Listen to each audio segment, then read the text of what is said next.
The crowd is going wild here in Sturgis, South Dakota, where it's always Bike Week. That's a fucking lie. There's only one Bike Week a year. But they shifted it over just to accommodate us. There's some nice people out here, man. There's some cool fucking people out here. Hello, everyone. This is Mandy Dangerously, a.k.a. Yo Faithful Amanda Splatts. And this is our setup show for our big July anniversary show. Part of my 2-year anniversary.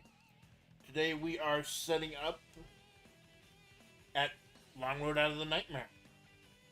We're also saying goodbye to a couple things today. Main thing we're saying is goodbye to the Nightmare. Nightmare Geese. Geese Howard himself. World Heavyweight Champion since October. By far the longest title holder ever in this company. Last month, Robico put her career on the line. She dropped the King of Flavortown Championship. She put her belt on... Hello, Jinx. Thank you for stopping by, man. Put her belt on the line. Put her career on the line. And in 5.5 minutes, Robico ended the Nightmare. However, then we had a horrible situation happen.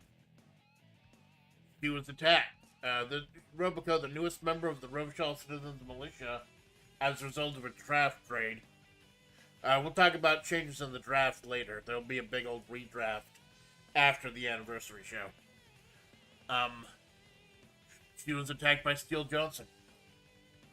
Any fans who are new fans of my channel, due to the streams I've been doing of the mission mode of Fire Pro, know Steel Johnson is the trainer. He's a huge name in SWA. I'll be totally frank, I don't know how we got here. Of all the different worlds that WebP encompasses, it's not supposed to be one of them. But Steel Johnson is here. And he will be taking on Robico for that World Heavyweight Championship. That's not all we got. We'll talk about more as we do our opening bout. Now, normally a World Extreme Battle Pro card is 20 matches long. We actually trimmed it down quite a bit today. It will be a svelte 19 matches. We'll be split up into 3 different acts. And Act 1 will be setting up for the Intercontinental Championship. Now, we had a horrible thing happen last month.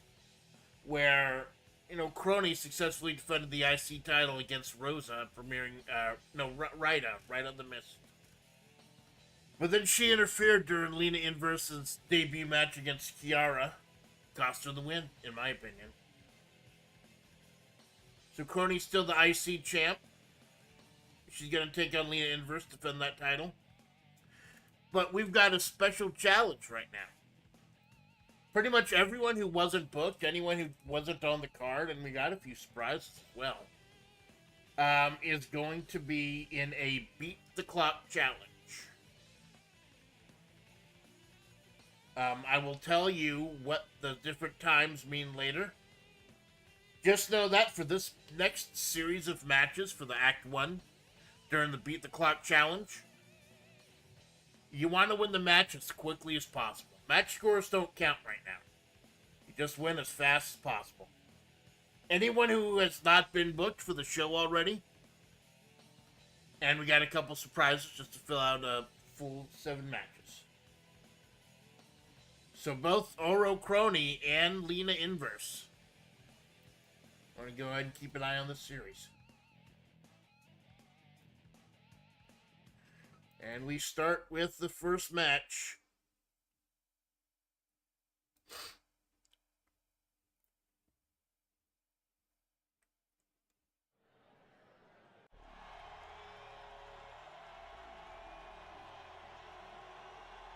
First of all, Yuri of the Literature Club, representing Deadbeat Inc. Kind of an enforcer of Deadbeat Inc., but has been kind of lost in the wind herself. As Deadbeat Inc. focuses mostly on Mori and Kiara Takamori. And her opponent, the big man himself, the flapjack fat boy himself, Mr. Hamburgers, Jumbo Flapjack, representing PepsiCo. Our referee tonight, Naga the Serpent, Lena In versus Homegirl, hetero life mate. Don't worry, Lena's not. Unfortunately, Naga tried to get herself to referee Lena's match tonight. No, I had to put a stop to that. So we got me in the booth today, as usual. I actually got a little help if we could cut away for a moment. We got Sandy. We got Sandy manning the gorilla position, which is this nice little mom and pop store. It's actually really cool. I'll buy her some orange slices, just because I don't eat sugar. She eats sugar. So Sandy's gonna be helping out a little bit today, and like I said, we will keep track of who wins what time.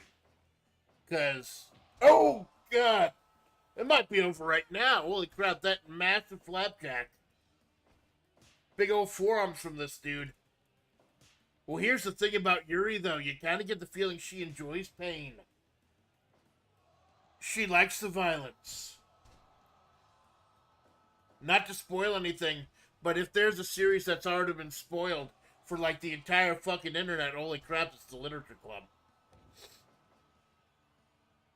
Oh, missing that flame. He's about to charbroil her like a bird. He's about to eat her like a bird. Gonna squash her like a smash burger. I could use a bird right now. I could really use a bird. Jumbo Flapjack, a member of PepsiCo. Ooh, right on the crotch. Flapjack himself. He's always been a bit of a rule breaker. But now it seems that's kind of bled into Pepsi Man himself, breaking the rules. Him and King Hannerkin. Using underhanded tactics to get themselves into the number one contenders match today. It will be Major Orion, representing the Muscle Gym. Pepsi Man, representing PepsiCo. And Revolver Ocelot, representing Deadbeat Inc. Winner will take on either Roboco or Steel Johnson at our show. That'll be around my 2-year anniversary.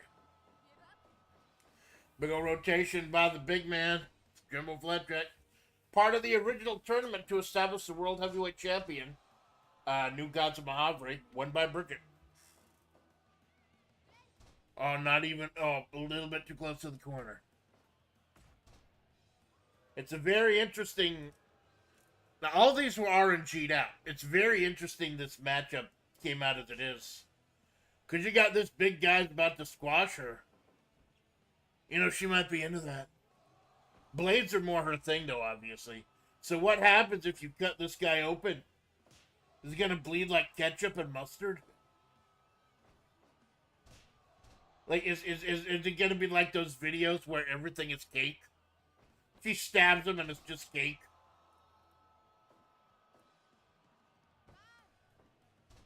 So it kind of take a little long. I told him, like, this is a beat. I should probably go ahead and put up a timer right now. Put up a timer for it.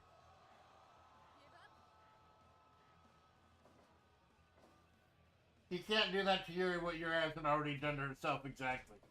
Thank you for stopping by, Darren. It's weird. I will have to check my settings. Your name does not show up in the chat itself, but it shows up on screen. It's weird. I'll have to look into that. Yuri going for the blade right now. Naga the Serpent, one of the Slayers.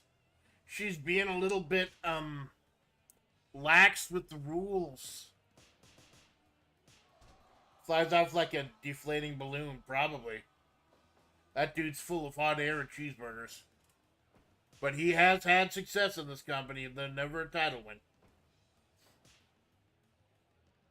Speaking of title wins, the reason that we're doing Fire Pro today instead of creative writing is because thanks to Cara Malone, I was able to get the full records for World Extreme Battle Pro back.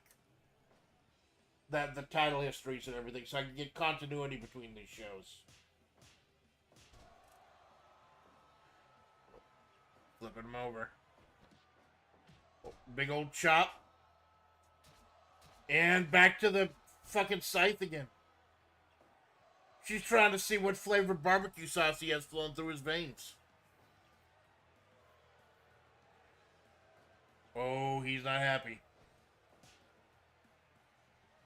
I will tell you right now, if you win the series, one of your series, you will get a ticket to the July show. Oh! Twist of fate. More of an RKO out of nowhere. Problem is, Flapjack got up first, and she misses again. She does not miss with that fucking fork. Oh my god, she stabbed him in the back of the head, but his face is bleeding. We haven't seen a whole lot of Yuri once she became one of the enforcers for Deadbeat Inc.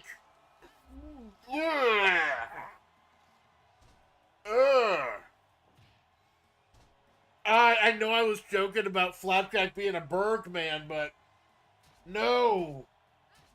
She's doing that literally. I mean, I missed breakfast, but oh! She was gassed. There is a stamina system in Fire Pro. She was gassed. Now she's double charbroiled like Burger King. Is he trying to knock her out? He might be trying to knock her out. A little too close to the corner, buddy. Speaking of knocking people out, getting violent, Link and Zelda have been suspended for their actions over the last couple months. Knocking people out, almost ending people's careers, and the weird end to the tag match last month. Link and Zelda are going to be suspended and will not be making it in July. One of the few times Yuri can look her opponent in her... Exactly. He's frying her for lunch. Are they both just trying to eat each other? This is horrifying, and it's also kind of amazing.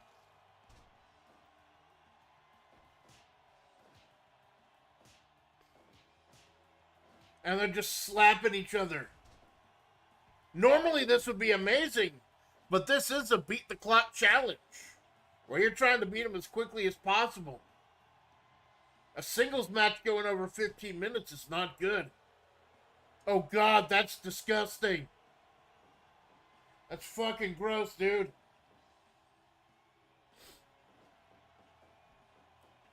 Oh, Yuri stopping with the elbow.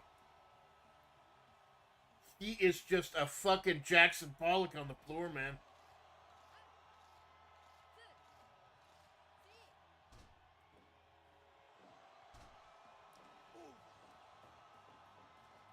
Getting rotated.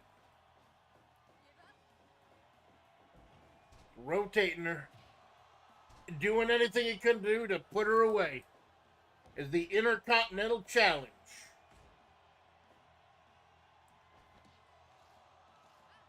I said we got 11 wrestlers from WebP, and we got 3 surprises. Oh god, this is the undercard, so I'm trying to use this as an opportunity to talk about the main card. But holy crap, it's a little hard when we got these. They're fucking murdering each other in the ring. Oh, did you botch the RKO? You botched the RKO, but going for the fork. She is just forking him to death. It's not the time to play with your food, big man. No, it's not. It is absolutely not.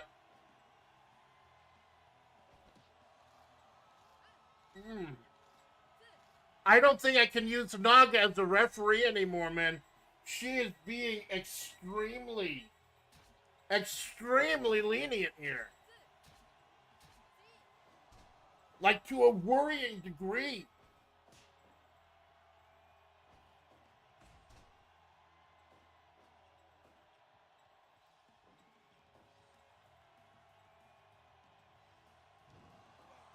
Oh, and Jumbo Flapjack fighting back. How does he have any blood left in his fucking body? Oh, of course, then they're gonna take it outside, too. They're gonna take it outside. Oh, no. Oh. Jumbo Flapjack has had some violent brawls before. With Bridget. With Gold Shit. What?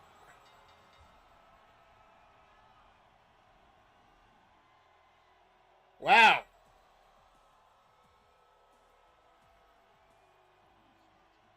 I think there has been before this one countout in the history of WebP, and that was Haru Urara defeating Violent J of the Insane Clown Posse by countout. She lamed his ass out, exactly. She ringed his ass out. Viable tactic, yeah, it worked. Fucking worked. Problem is, that's nearly 20 minutes. Go ahead and set up a car, or set up another.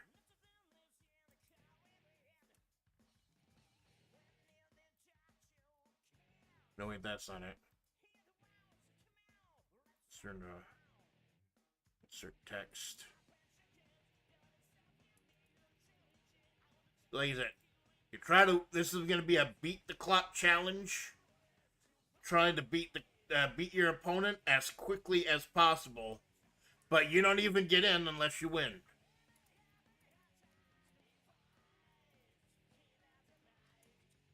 So that's 1954.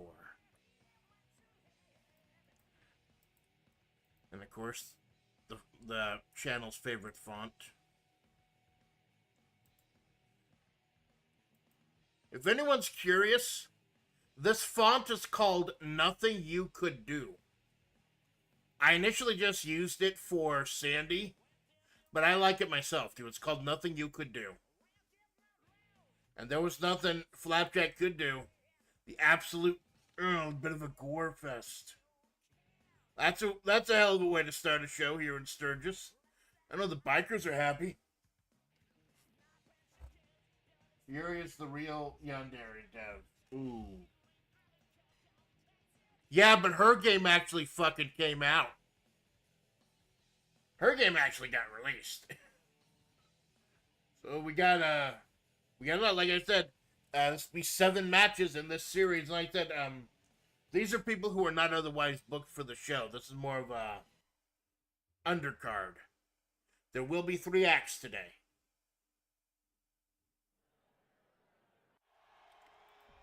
Okay, number 2, match number 2 of the IC Timer series. First, making his way to the ring, representing PepsiCo, King Corn Karn,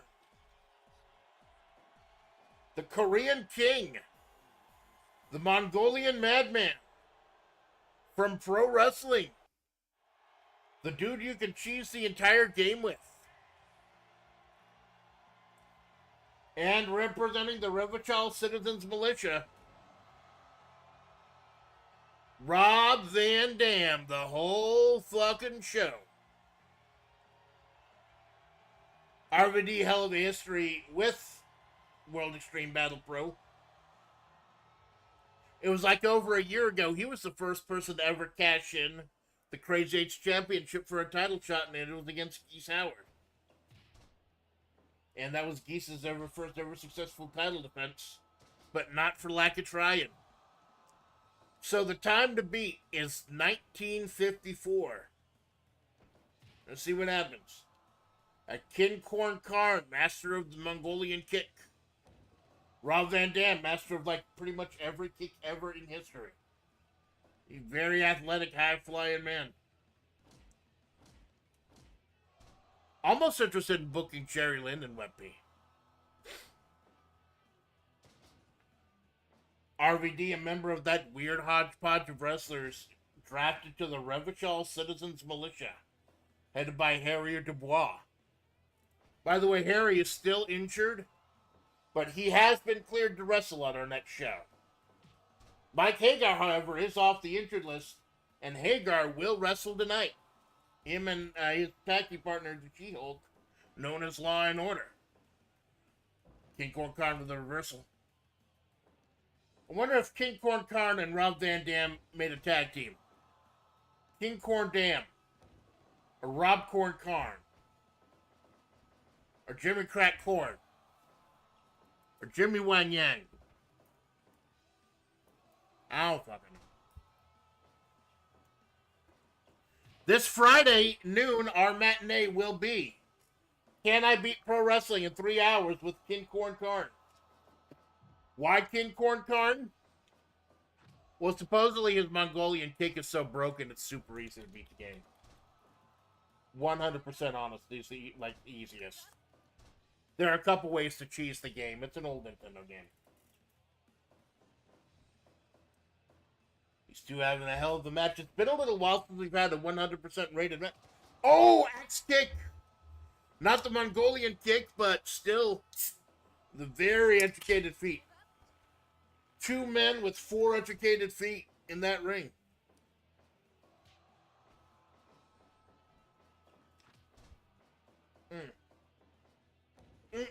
Running senton by Rob. Trying to keep King Corn Karn off his base so he can't do the Mongolian kick he loves to do. Ooh, grab that ankle. Oh, there it is, Mongolian kick. He starts spamming that, it's over. Because like in the NES Pro Wrestling, you only get like 1 or 2 moves, period. Oh, sitting pile driver. That move is banned in a lot of places. Anything goes here in WebP, though. As evidenced by the previous match.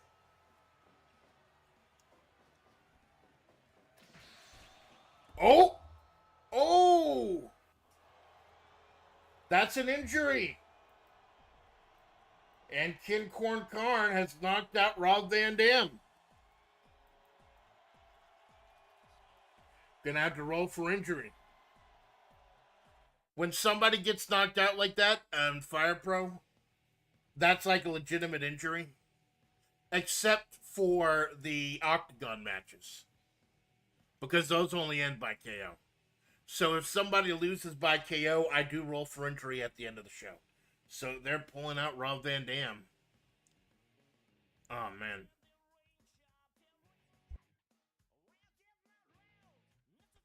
Whenever you hear RVD's gotten injured, you remember his time in ECW. He was the longest reigning TV champion ever. He had to forfeit the belt 1 day before 2 years into his reign due to an injury. Never got a chance for it back. So we will roll for injury at the end of the show, but right now, his loss is King Corn Karn's gain, as someone is going to have to beat 6 minutes, 11 seconds. Now, unlike most Beat the Clock challenges, the match doesn't stop at 6 minutes, 11 seconds. All the matches are going to go to their full course. That's a lot of Van damage. Unfortunately, yes.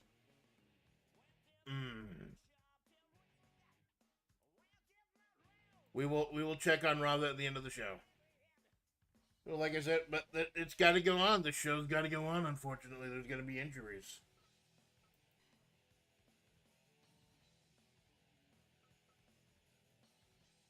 So hold on.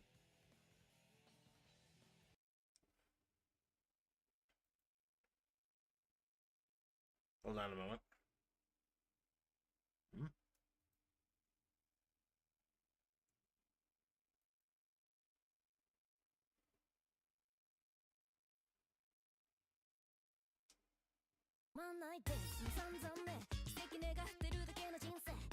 What the hell?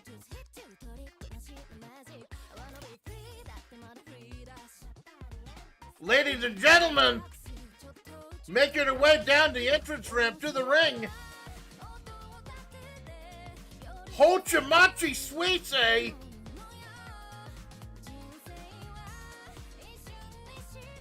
Oh my god! Hochimachi Suisei, we have not seen her for a while. It was her, Asuki, and Tokina Sura, who were freed by Mori Calliope when they were enslaved by the G-Man. And then the three of them decided they did not want to come back. They did not want to renew their contract. They're back now. He is here. Bibbity bobbity. Holy shit. Problem is, he's going to have an issue, a hell of a time with Justice. The pet project of Revolver Ocelot of Deadbeat Inc. I don't think it's going to be lost on Suisei. After how she, Asuki, and Tokina Sora were freed by Mori. That she's here in the IC title challenge. Fighting another member of Deadbeat Inc. in Justice. Revolver Ocelot's pet project. It's dark and Chigoku is hot. Couple months ago. Mori Calliope versus the G-Man. For the... What's kind of become the stable championship was supposed to determine who the best member of the stable is. Who the best stable is in WebP. Because they can be defended in a single tag, 6-person or 8-person match. But now it's kind of become a plot device. Like if two people need to fight for some reason and there's no belt, usually one of them's a stable champion. It's usually Deadbeat Inc. But the three of them, Suisei, Sora, Asuki, all of the massive parts of the early history of the tag team division here in World Extreme Battle Pro. And Suisei's back. Facing monumental odds, though, in the Justice.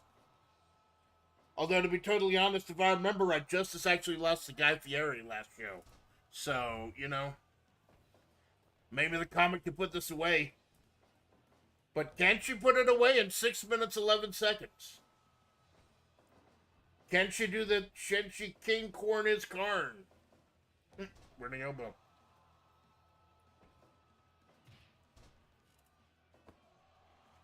Wrenching away on the knee of Suisei. One of the biggest stars, pun intended, in the HoloLive sphere.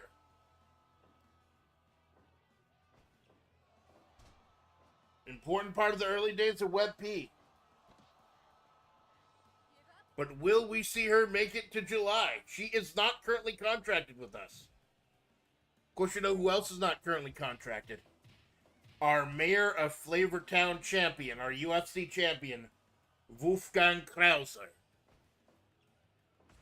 Krauser, who won a tournament for the vacant belt. Once Geese was his brother Geese, his half-brother Geese Howard, lost his belt. Krauser was like, I want to show you up. I want to give you your confidence back, and I also want to kick the shit out of you. So that's another massive match later today. Wolfgang Krauser versus former heavyweight champion Geese Howard. Justice going up top. She's flying the Commander gear. Do not underestimate the Commander gear. And we have passed the 6.11 or 6 minute 11 second mark. King Corn Karn still at the top of the list. Justice is already gassed, though. Justice already exhausted, not even 7 minutes in.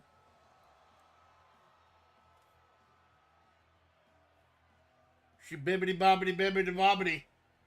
Is the Intercontinental Championship going to be her property?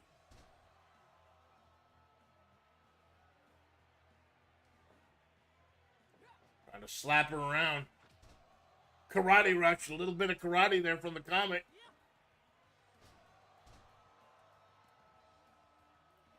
Just trying to put her down. Big old kick rush from Suisei, just slugging away. And do all the members of Deadbeat Inc. just use the same fucking fork?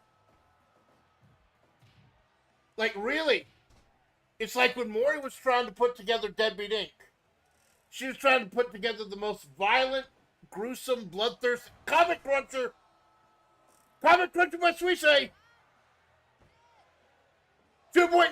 2.9. Oh. Justice. By the fact that she is the powerful gear. Barely hanging on. Oh, Manhattan drop. Lifting her up. Just tossing her to the outside, bathing in the hatred. She's gonna fly! Oh my god! Superwoman dive! But Suisse's right back up, and thank Justice is right back down. Oh, she's got a sword! She's got her sword! Measuring up with that sword. Nope, there's a light tube. Comic Cruncher! Another Comic Cruncher, is that gonna be enough? 2.9 again.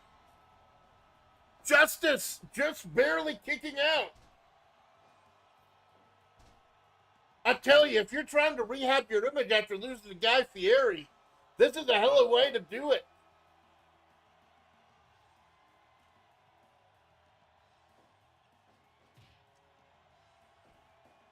Just a reversal by Suisse.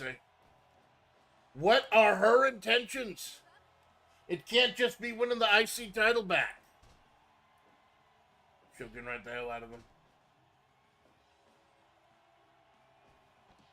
Enziguri Suisse. And the double choke. Just all the pressure on that neck. But Justice can't follow up. Justice is gassed. Lacking the stamina. Don't underestimate the doll that started a career as axe-wielding psychic. Yeah. We see little flashes here and there. And it's just a fucking fork. Justice with the fucking fork. That violent streak. And that's a submission.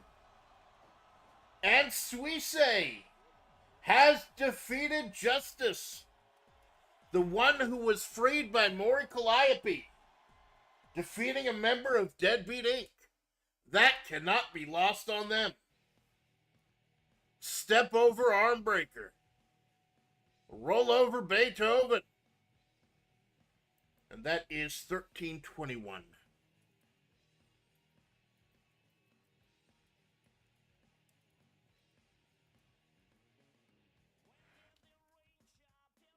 Those aren't King Corn card numbers, but it'll do.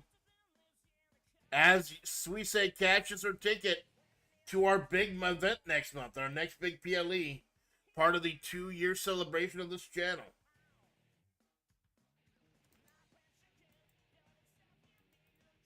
All right, as we go ahead and set up for the next match.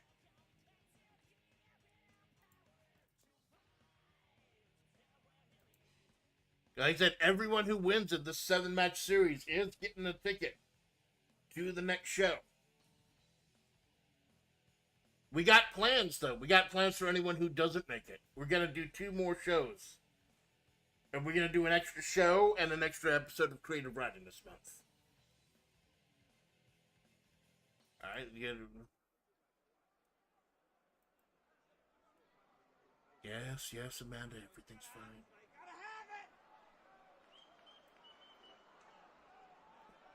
Hey! Yes. Hey.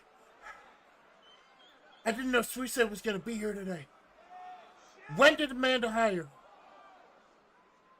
You're going to have to ask her on your own time. I don't make hiring decisions. I'm just here watching the books. Tell me. I bled for those girls. I wanted them back more than anything else. I wanted them to be part of Deadbeat Inc.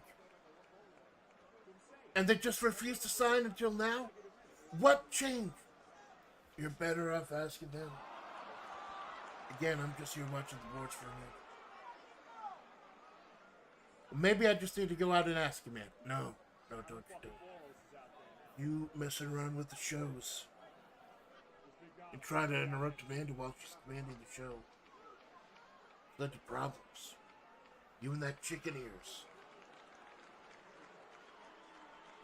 You think you can stop me? I don't care about the lore of this channel. Do you think you or your little friend can stop me? No. I probably couldn't stop you. But as the commissioner of World Extreme Battle Pro, I do have the authorization to strip you and Takanashi Kiara of the sextet synthesis and your main event spot. Now go cool off.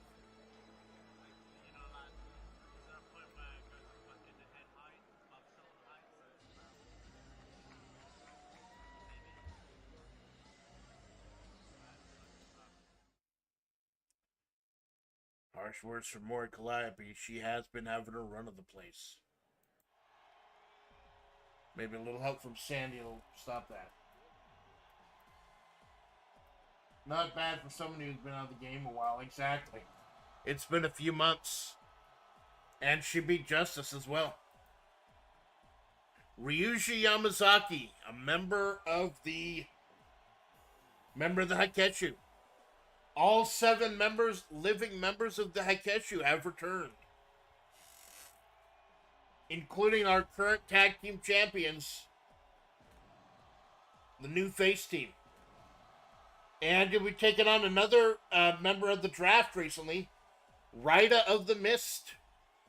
Raida, who ended up getting an IC title shot against, that initially against Crony, was not successful, but had a hell of a showing in the process.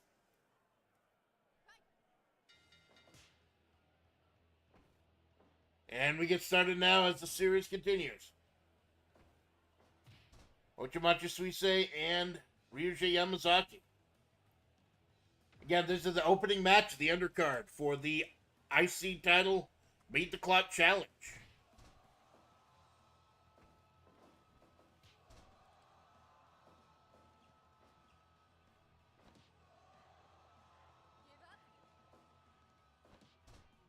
Alright, just setting up my phone. I gotta watch on my phone because for some reason Darren's not showing up in the chat itself.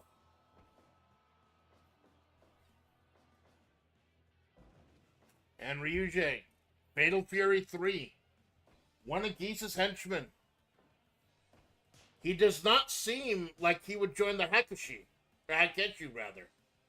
King of Fighters 97, he did not fight on the side of the Haiketsu, he fought on the side of Geese. Because Geese is the one who paid him. Maybe Geese isn't paying him now.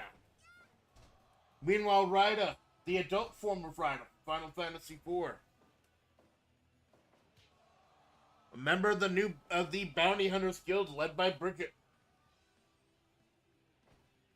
You can tell that with the prick she's making like Lena Inverse and Bridget. Or Lena Inverse and Raida. Bridget's trying to cultivate a certain type of look for the Bounty Hunters Guild. Conquering heroes. Ancient times. But Haru's also there. Haru, good horsey. Cute horsey. Pink horsey. Barely wins a fucking match, but she's good at heart. Oh, Raida with the big body splash. Small body, big splash. Raida the Black Mage. It's the summoner of the City of Mist, which may or may not still exist after it bombed the shit out of it in the opening of Final Fantasy IV. Ryuji going to the top, dropping the fist on the Mist, dismissed. The stranger in our midst. But they don't get stranger than this. Now, I wonder if that's a bug, because we see it many times during the mission mode, where she whipped Yamazaki into the corner, then she ran back and hit the post. I think they're trying to do the spot where they're both bouncing off the ropes. Oh, right up top, big splash. Anaconda Vice!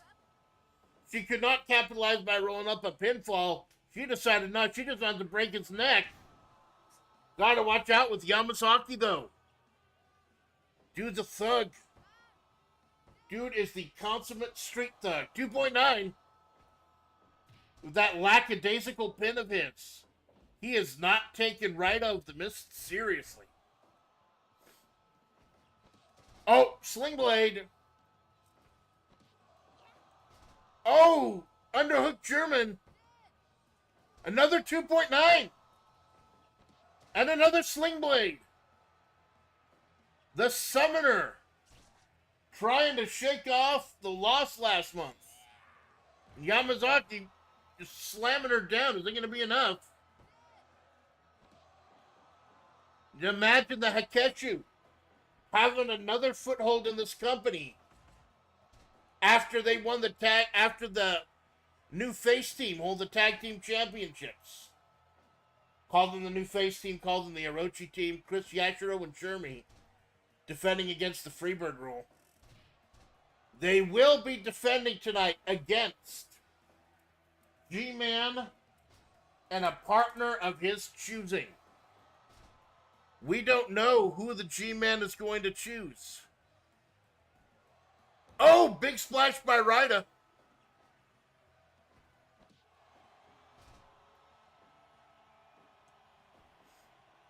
Elbow by Yamazaki.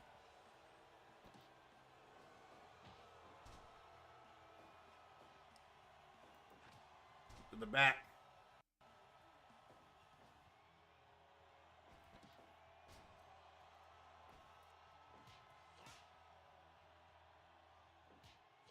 Big slap fight.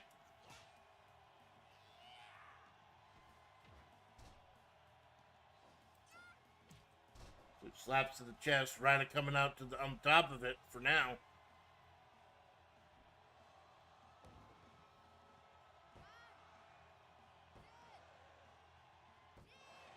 And 3.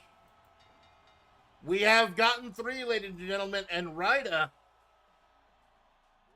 gotten revenge for her loss last month, the crony, in a very impressive time also.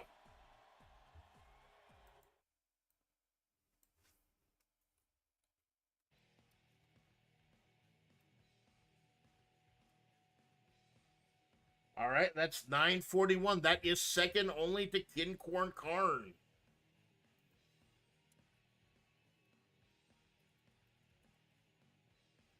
Remember, it's like golf. You want to try to get the lowest score.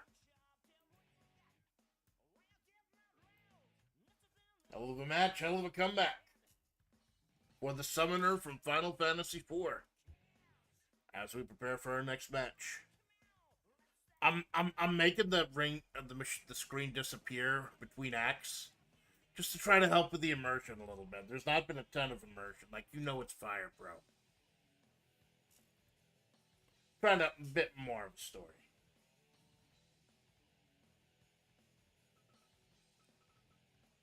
All right, next up we have Manhattan Cafe, another horse. A lot of horses in this federation. There was going to be a whole Tracing Academy stable, but then problems with some of the things that Simboli Rudolph, former commissioner, were doing. Not 100% happy. So we dumped her. And now our commissioner is channel legend and golfing sex god Robert Landau. He is on assignment. He will not be here today in Sturgis. He is on assignment right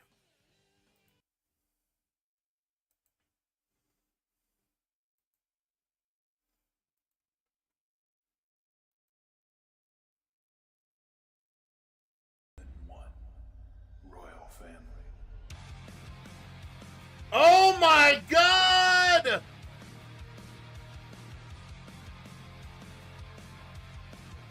Manhattan Cafe is stunned.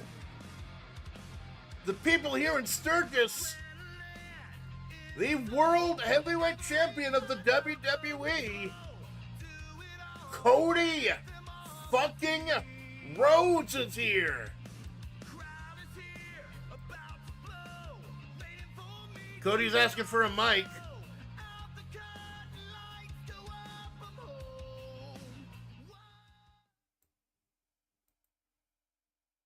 Well, this is an interesting turn of events, isn't it? Sturgis, Maryland. What do you want to talk about? I know I want to talk about. I want to talk about the Intercontinental Championship. A belt that in the WWE I had a long history with. I'm the one who changed it to the white strap. And we had a nice long run with it as a stepping stone to the champion you see here today. So when I heard that my old pal, Steel Johnson of the SWA, had forced himself onto this show, I'm like, hey, you know, I got a little downtime. Might as well go ahead and do a little work for Vince, right?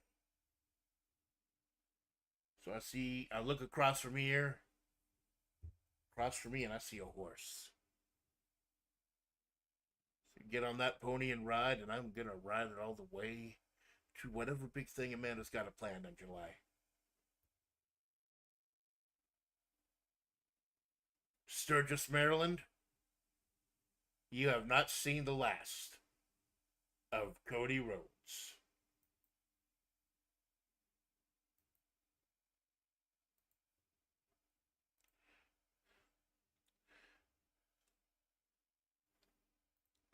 Manhattan Cafe looks terrified. That man, Cody Rhodes, WWE Champion. I believe he recently beat Gunther at Clash at the Castle. Clash in Italy. Clash at some fucking place. There was a clash. But right now here it's Clash in Sturgis. Oh God, has he opened the forbidden door? Steel Johnson from the SWA. By attacking and assaulting Robico, World Heavyweight Champion, getting a title shot, has Steel Johnson open the forbidden door for more. Are we going to see more current champions try to break in? We know The Undertaker's a member of Deadbeat Inc. But who's the one who opened the door in the first place?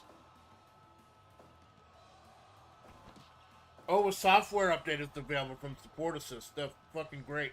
Thank you. Cody wrenching away Manhattan's neck. Yes, he is a World Heavyweight Champion right now in WWE. But the only World Heavyweight title that matters is the WebP World Extreme Battle Pro title. And that is firmly around the waist of Robico for now. The one who ended the nightmare. As the American Nightmare, Cody Rhodes takes on a little horse who likes coffee. Manhattan fighting back. Dropping the knee. If I remember right, this Cody Rhodes from the workshop actually has a pretty big, some custom moves. You know what? This will be smarter. Why am I zooming in my phone? I'll just zoom into OBS.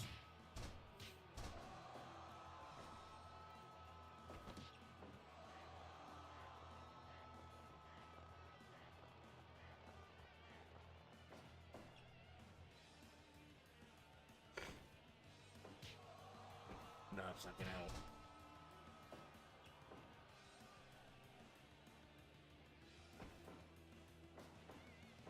Trying to Cody lifting her up.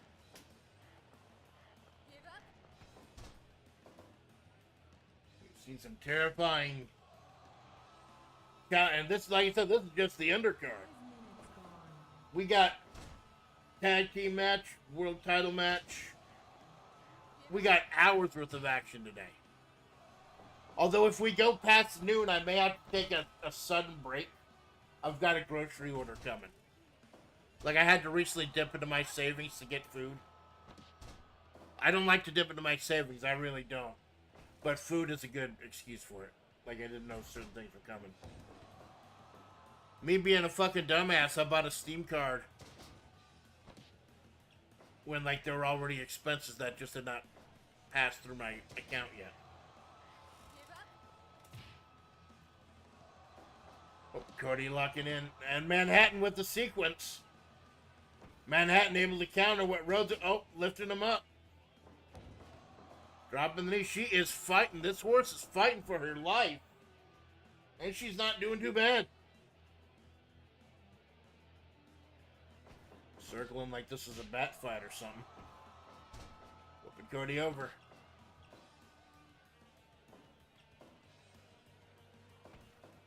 Lifting him up. Dropping him back. Cody's up first though. Cody Rhodes has a hell of a lot of 100-star matches in World Extreme Battle Pro. He was part of that tournament to determine. Oh, big elbow by Manhattan. Is that going to be enough? Nope. Cody had it too. Cody Rhodes went one of our big events ever to determine the best wrestler, best former heavyweight champion in WWE history. That acolyte ended up going to The Undertaker. It was Undertaker versus Cody versus Batista in the final, if I remember correctly. Oh, German by Manhattan. A little German cake to go with your coffee.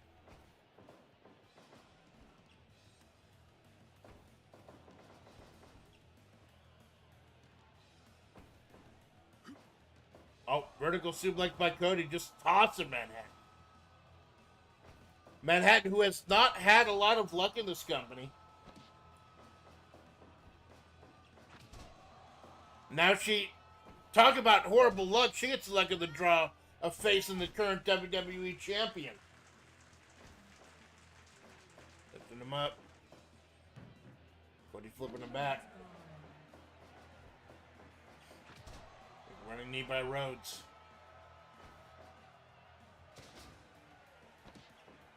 Manhattan trying to pick apart this man. Many have tried, many have failed. Drew McIntyre did it once. Oh, dropping right on his head. Oh, Manhattan is tuning up the band. Spear! Is that going to be enough?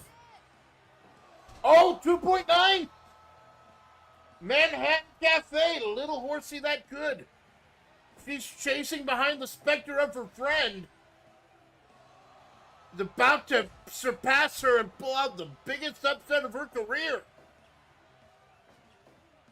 Manhattan, of course, the weird hodgepodge. That is the Rebel Child Citizens Militia. And Cody trying to put a stop to that momentum.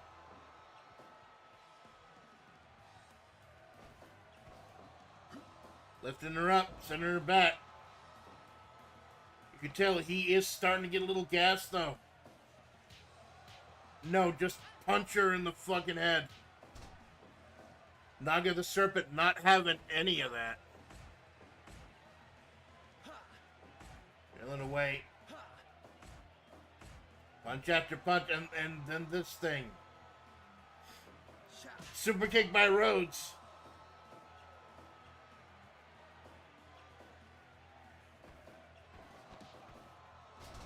Oh, there's a suplex there. Manhattan Cafe right back up. Another spear! How humiliating would it be if Cody Rhodes tapped out to Manhattan Cafe? This big, huge invasion. She's warming up the band. Another spear. Another 2.9. What is it going to take to put down the WWE champion? Oh. Rhodes with the European uppercut on his back.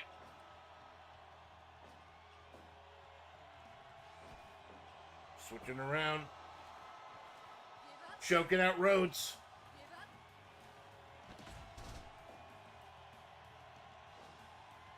Manhattan, the crowd is behind Manhattan Cafe. Cody cutter there. Oh. Right from the top. Is that going to be enough? Crotch Rhodes. That is it. Manhattan Cafe almost saved it. Almost saved it for WebP. But Cody Rhodes, who is not currently a member of our roster, takes her down. But the good news is she did buy some time, as it was nearly 16 minutes.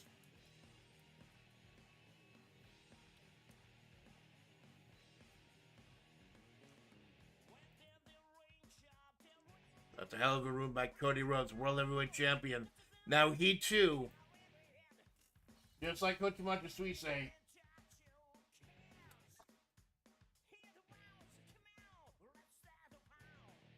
looks like they run on fumes. Yep, exactly, Darren. Oh my God. That is two people who are not contracted with WebP right now got a shot at the IC title. Oh, maybe I said too much. Maybe I said too much. One save. Two more left. And Cody rode his way to victory, and he rode it on top of her phantom friend. She was not able to catch up to her phantom friend and fell to Cody Rhodes. Right, two more left of the series, and then we will take a break and start with the main show.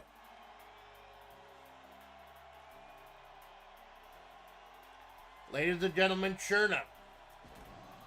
In the early days of this federation, Cherna was a main eventer.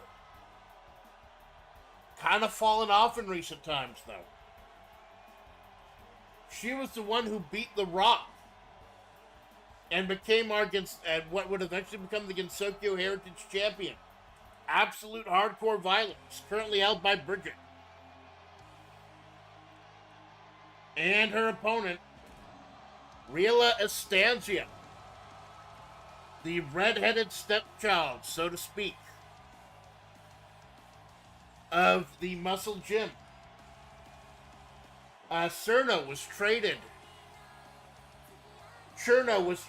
to the Bounty Hunters Guild as part of that three-way trade that brought Robico to the RCM.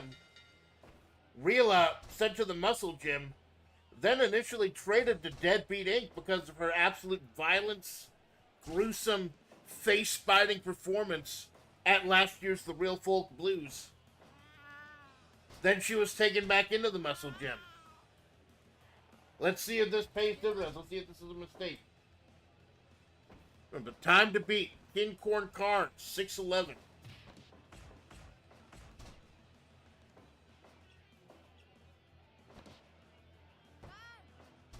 I don't think we've had a 100% match. I haven't had a 100% match in a little while. But it's still amazing. If it's not perfect, it's still excellent pulse-pounding action on World Extreme Battle Pro. Rila, the strength and the savagery versus Cherno, who's too fucking dumb to know she's hurt. Who will win?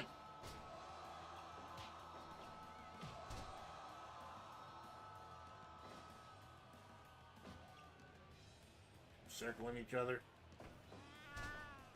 The Ice Fairy being very careful. I gotta be aggressive. See if one can put the other one away. Oh, the worm. She knows the worm for some reason. This massive hulking Amazon doing the fucking Scotty Too Hottie worm. Dumbest move in history. I don't know why. But it got him over as hell. We got the punch to the gut. Oh, running. Remember that running, sliding baseball slide? That's what Cerno injured both Batur and Vice with. Almost snapping both of their ankles. Putting them in the corner.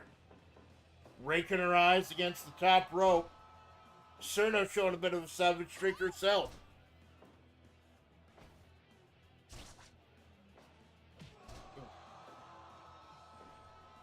Talk about Salvage Street, the leader of the Bounty Hunters Guild, Bridget. You think she'd want to get back on the train? One of the most dominant world heavyweight champions we've ever had? No.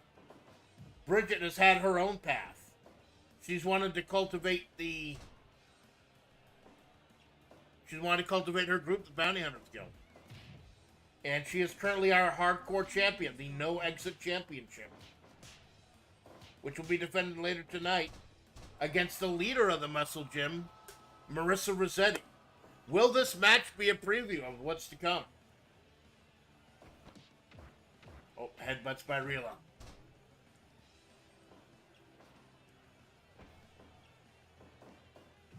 People may ask, why is the tiny fairy almost the same size as the hulking Amazon?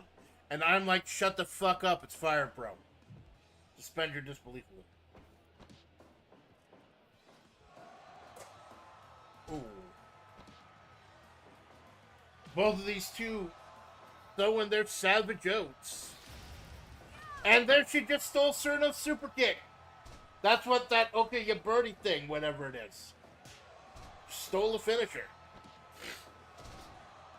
Dropping her down.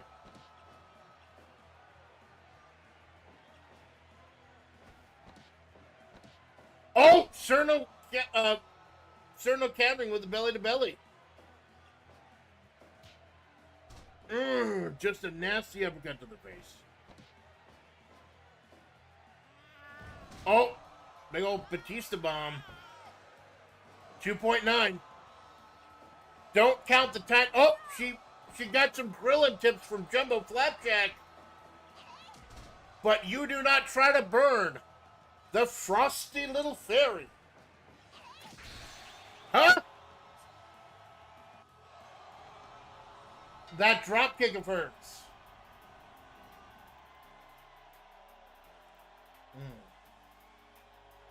It's another injury.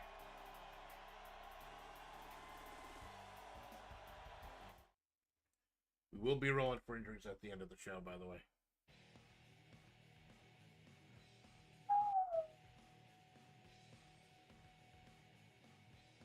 Those are not King Corn Karn times, but crap.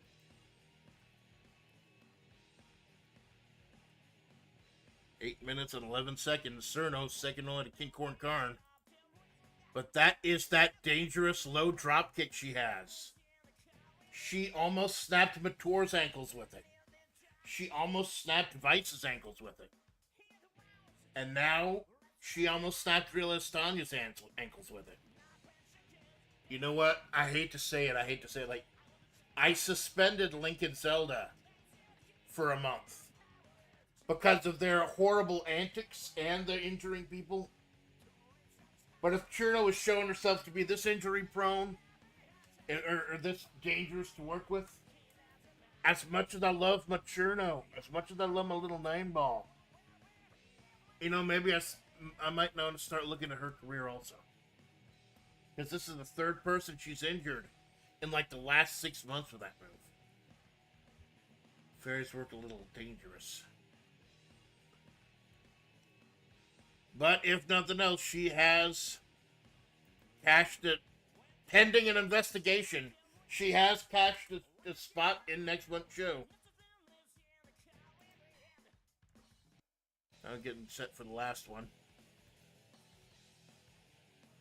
Oh, good, I already hit it. I'm trying to hide the show when I'm setting up, just to help with the immersion.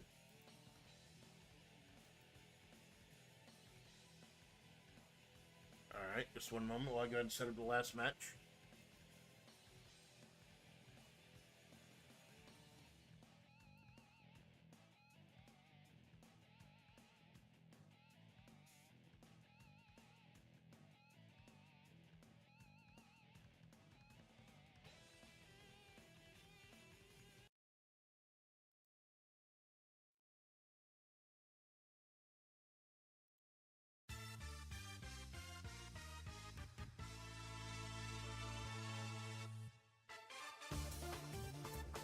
Ladies and gentlemen,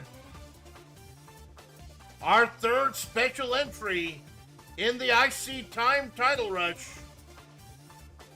the master criminal herself, the mechanic, Tron Bond. Riding in on that giant green thing she has. To the cheers of the crowd, this master criminal. She got injured a couple months ago. Added Starkin to Goku is hot. She's back to see if she can lay a claim. See if she can make it. But she's got a hell of a road ahead of her.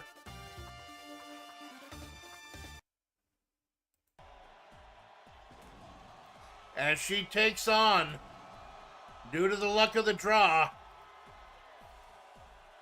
Tron Bond will be taking on The Undertaker.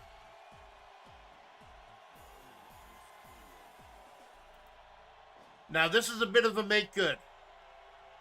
A couple of months ago, to be fair, there's, it was that could be Giants in some cases, exactly.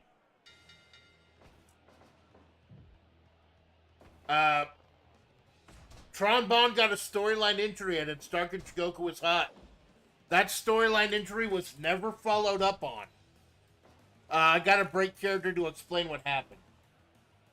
When a character gets injured with a KO, I roll a 2d6. If I roll a 7, it's a storyline injury. They're not really hurt, and I work it into the story. If I roll doubles, it's a legitimate injury, and they're out for that many months. Like the Road Dogg is going to be out for a few more months. Harry Dubois is going to be out until next month. Tron rolled a 7, but she never got a storyline. She never got brought back, so this is a bit of a make good. Get her right back in the action. But she, due to the pure luck of the draw, is facing one of Maury's corporals, the legendary Undertaker.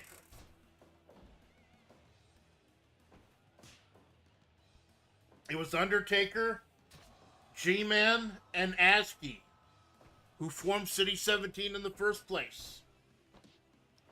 Now both G-Man and both Undertaker and Revolver are members of Deadbeat Inc. And Tron Bond, she's just here being her adorable self. We've had two people who aren't under contract cash in tickets to our big show next month so far. Cody Rhodes and Suisse. Is Tron going to be the third, or will the Dead Man make it to the show? In some things, that was one that showed them as misscaled as the racehorse counterparts, which makes them basically Amazons. I knew there was a reason I kept following the show.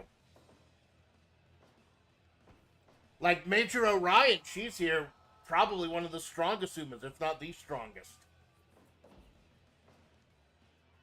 Then there was Michelle, my baby, only showed up in one episode. And of course, my Oshi, Hishiaki Bono.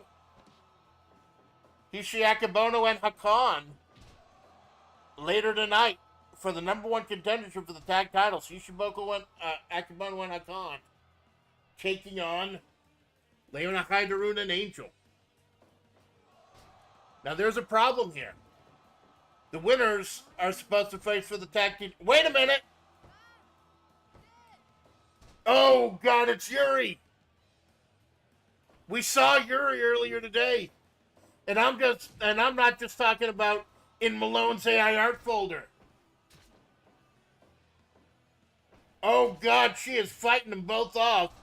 Oh, she missed the Cody cutter, or she missed the Bubba cutter. Dead Man picking her up. Naga being very lenient here. Oh, Codebreaker by Tron Bond. Missed by Yuri. Tron taking her to the corner, but taking the Dead Man in his dead dick. Wow. She is fighting back. The odds are against. Oh no, the 3D. 3 fucking D. And there's that sign. You know, it's totally feasible that Yuri didn't want to help the Dead Man win. She just wanted to make someone else bleed. Now that's why she's leaving.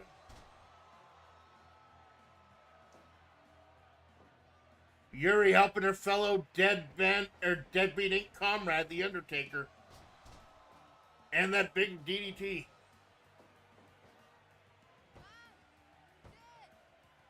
$2.9. The sheer tenacity of Tron Bond. He never interrupt a cat fight. Nope. Just get kicked to the dick. It's great. Oh, tombstone. And of course, the ring general he is. Smart enough to pull her out of the corner. And that is 3. Thank you for coming, Tron Bond. A hell of a fight.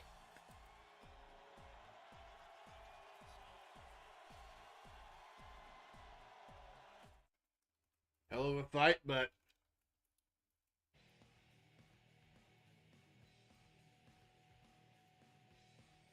that's why I was so adamant about making groups in Fire Pro. For random interference like that, they'll only fear it's another part of the group. So, question is, could Tron Bond have beaten The Undertaker alone her own? That's always going to be a question. But it doesn't matter, as we have finished mostly with the IC title timed rush. That's Undertaker at 8:56.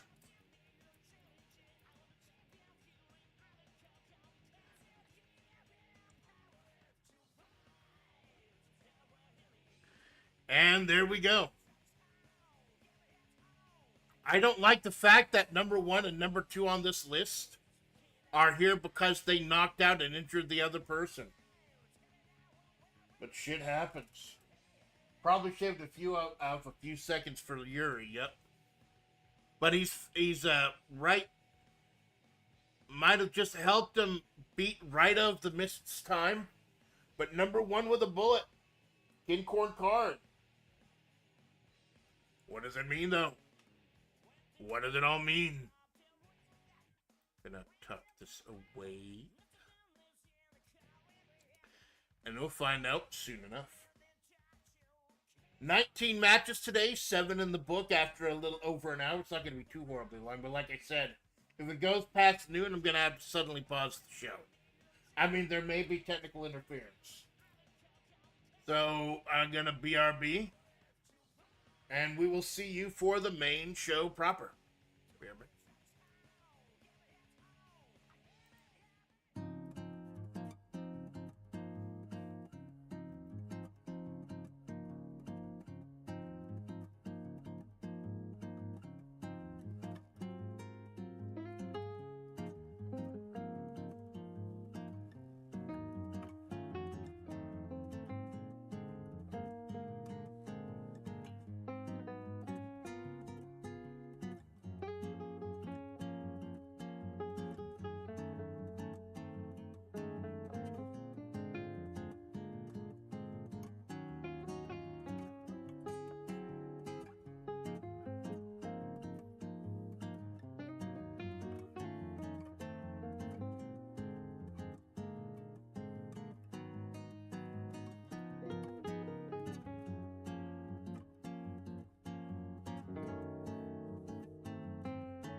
everybody! Sturgis, South Dakota, the Macho Man and Gold Chip. Gold Madness, yeah! We're taking over! On behalf of PepsiCo, on behalf of World Extreme Battle Pro, me and the Creature, the #1 feature in this federation today. Ooh, yeah! Bring a little something new, a little something spicy. Beefy spice, yeah! With a nice cold delicious Pepsi. I want to tell you a little something about what we're doing here today in Sturgis, Maryland. All my bikers getting flashbacks of Hog Wallop. Oh my God!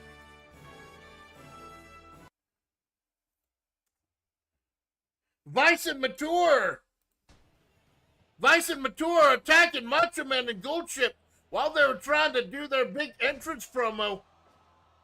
Welcome back to World Extreme Battle Pro. How dare they interrupt Macho Man, Randy Savage, and Gold Chip.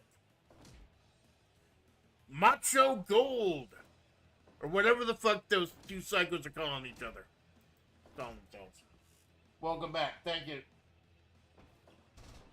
Thank you, Jix. Macho Gold. Two members of PepsiCo. Gold, obviously, when Macho Man Randy Savage was drafted to PepsiCo, Gold Chip latched right onto him.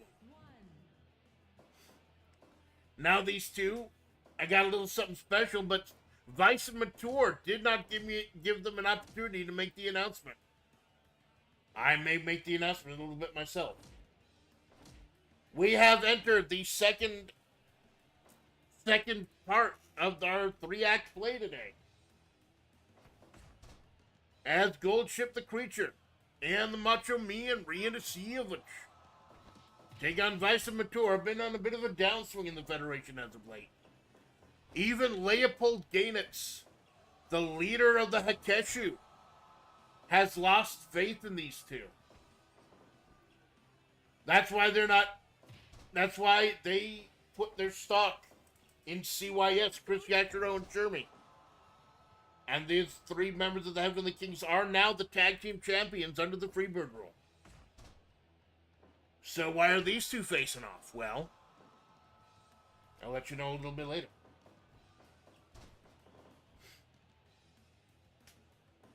Talking to the Savage Man. Vice, winner of the 2025 Real Folk Blues, had a world title shot, forfeited it for a tag team title shot with Mature. Mature won a world heavyweight title shot in the Fishing Village. She forfeited it for a tag team shot with Vice. These two hetero life mates have been in together since they were both murdered by Yord Yagami in 1996, but they got better. Richly a dangerous force to be reckoned with. They are on a bit of a downslide right now. Meanwhile, Macho Gold premiered last month, did not have much of a showing as they lost to Leona and Angel.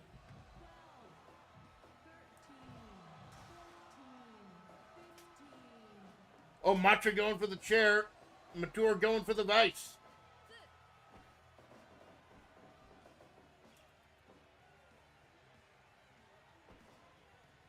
Oh, snapping suplex by the Macho Man. For all his charisma, for all his crazy promos, this man knows how to get it done in the ring. One of the greatest talents in the 80s, the 90s, arguably one of the greatest talents in wrestling history. And if the rumors are to be believed, it was him dropping the elbow on Armageddon that saved us from the prophecies of Harold Camping. Macho Man, although if I started talking about that theory, it would break character, and it can't do that because we're in the middle of a show right now. Well, look up Macho Man Harold Camping sometime. It's amazing. Power bomb by Goldie. For as fucking insane as Gold Chip is, she is still an Uma. A powerful force to be reckoned with. Ladies and gentlemen, the main event today in this second half will be Stable Championship. Mora Calliope, Takanashi Kiara versus Yui Ren and Yui Ron. Takamori versus Bar Windfish 4.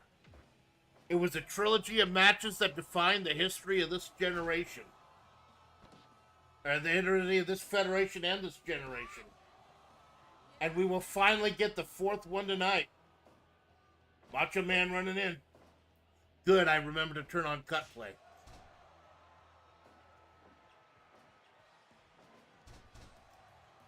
We will see Takamori for after it was denied of us a few months ago by Kiara being injured by Lincoln Zelda. Oh, big old assisted powerbomb. And Vice and Mature making their presence. Oh, running into Gold Chip. She takes a bullet to the Macho Man. Goldie taking one for the team. Which is weird because she's usually just off doing Gold Chip things.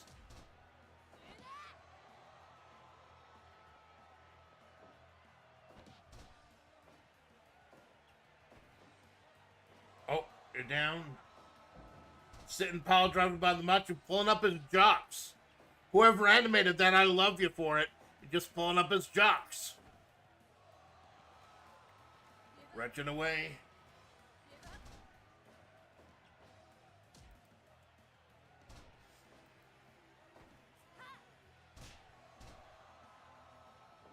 Oh, Mature going to the top. Dropping the knee. Oh, a little bit of miscommunication there. A little bit of miscommunication. Vibes was already right there.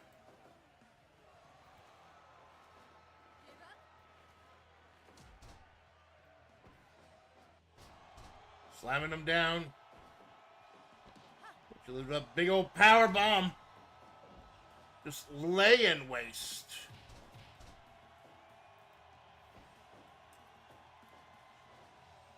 Another vertical suplex by the Macho Man with the madness.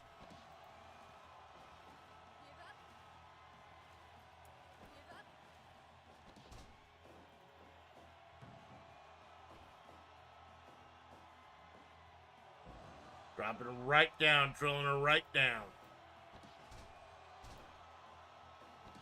Get right back over. Big old splash by Mature.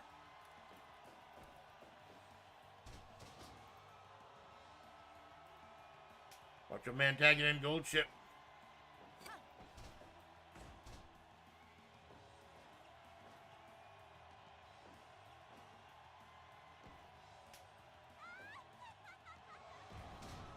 That sadistic laugh. That evil cackle.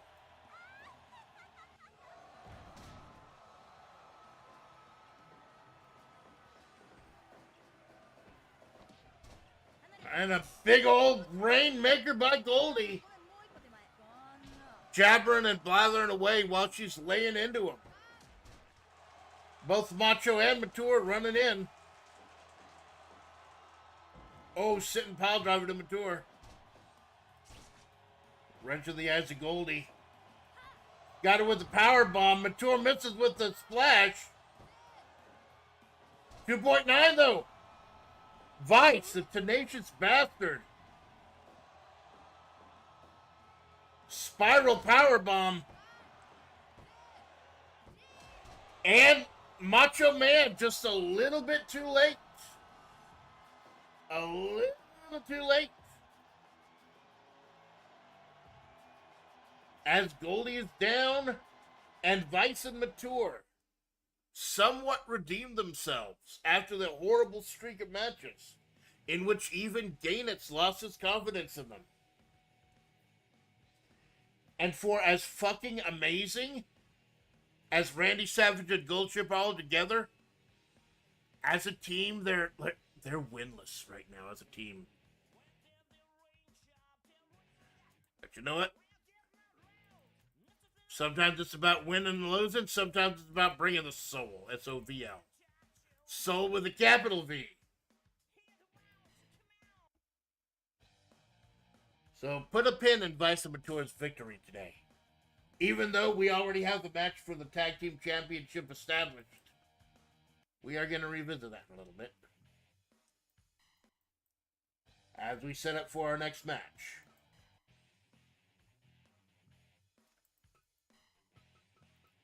So we had a series of matches last month. 3 matches involving emissaries from all 6 stables in World Extreme Battle Pro. The winners, Major Orion, Revolver Ocelot, and Pepsi Man. They are going to fight today for a shot at the World Heavyweight Championship and the main event at next month's big show. However, there were 3 losers in that match, and we still want to go ahead and give them a shot, as they are still the emissaries of their respective groups.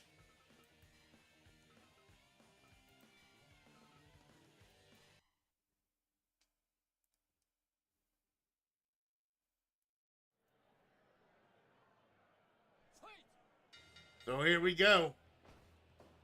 Gainitz, Haru Urara, and Kim Katsuragi.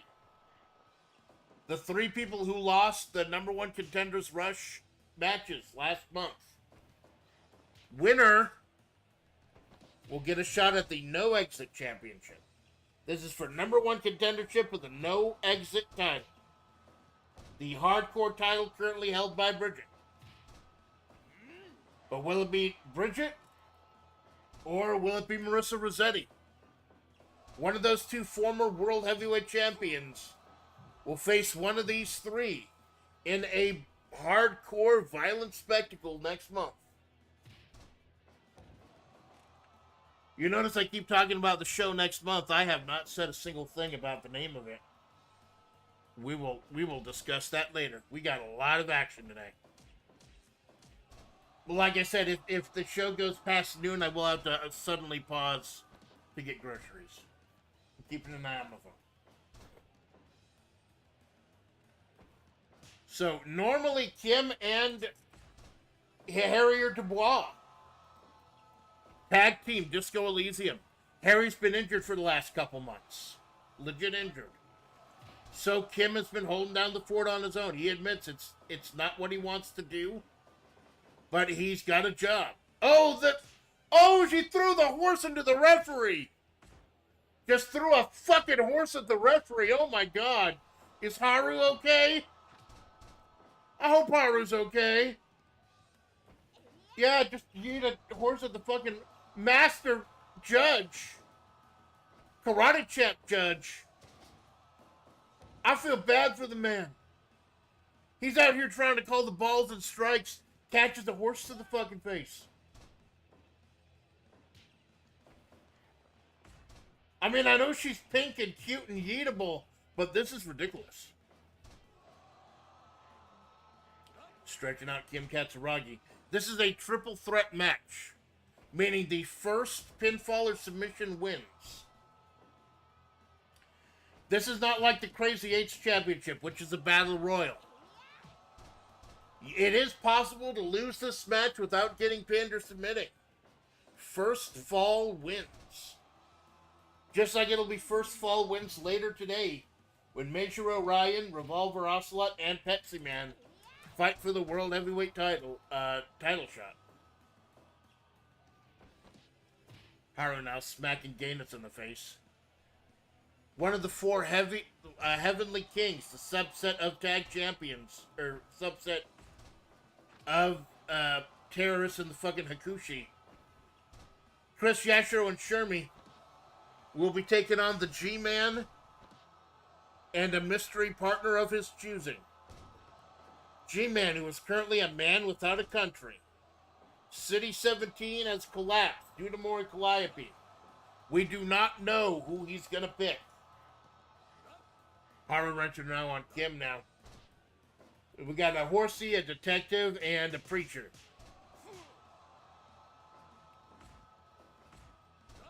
A horse, a detective, and a preacher walk into a bar. The bartender looks at the horse and says, "Why the long face?" And the horse says, "Because I lost on 118 matches." Oh, sending Gaines outside. Game catching up. Haru Urara representing the Bounty Hunters Guild. Bountiful, flowing energy. Even though she's got a pretty bad win-loss record, she has had some upsets.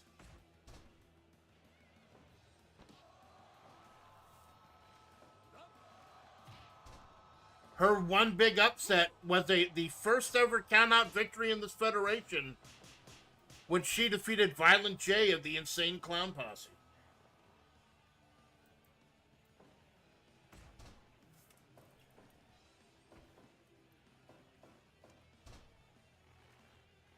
Kim wrenched away and Gainitz's arm.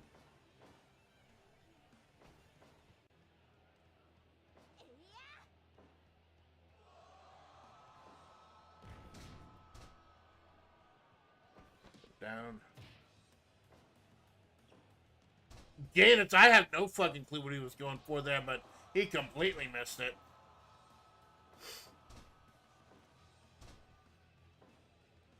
That bridging pin over there, Gainitz just watching, letting it happen. Maybe he knew that it wasn't going to be enough.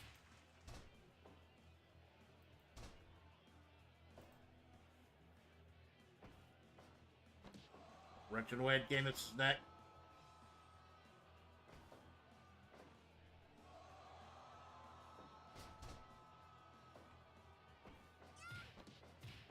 Go knees to the chest by Haru.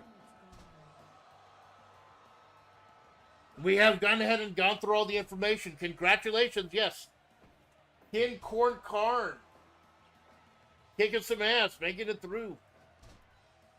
The opening matches today, the undercard as it were. Now the show proper. And what is so dangerous about a triple threat match. You have to get involved. You have to pick your spot and get involved. Because if you don't, you could lose without being pinned or submitting. It's much different than what's called a three-way dance. Which is the last one, like you get eliminated and the last one wins. This is the triple threat. There's a big difference. And the winner will get a shot at the No Exit Championship. Uppercut by Geese.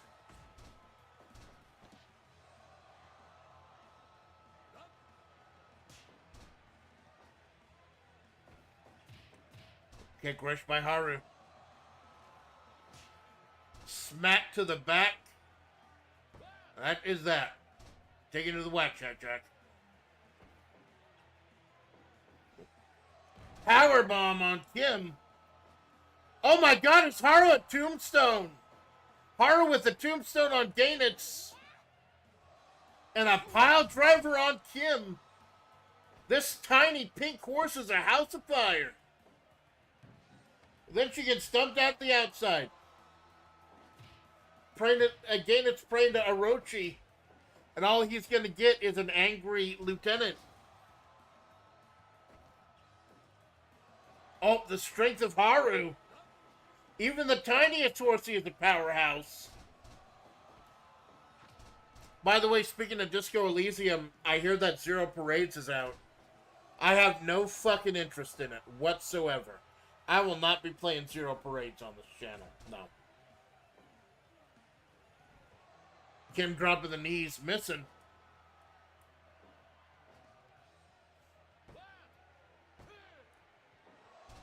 Haru just standing there like a fucking idiot. Oh, grabbing the leg, wrenching away on the preacher. And again, Haru was just standing there. I don't think she understands the concept of a triple threat. I don't think she gets it. And another Lex Luger torture rack. Who gave Haru the torture rack? It's hilarious. That is a strong pink horse. Lifting him up. Sending him to the outside. Twist his ankle.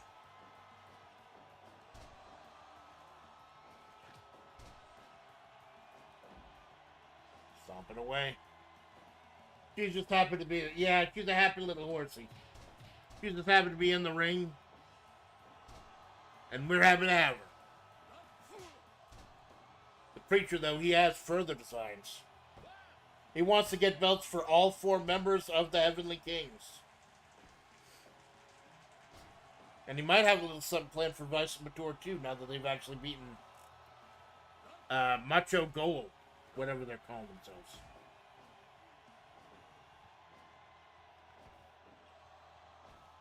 Oh, missing the roll-up. Haru going up top. Missing the splash. Ganon's thankful for missing that one. Oh, Kim just knocks her face off. Oh, missing the knees. This is why a triple threat match is so dangerous. You set something up, someone else will just interfere. Break it all up.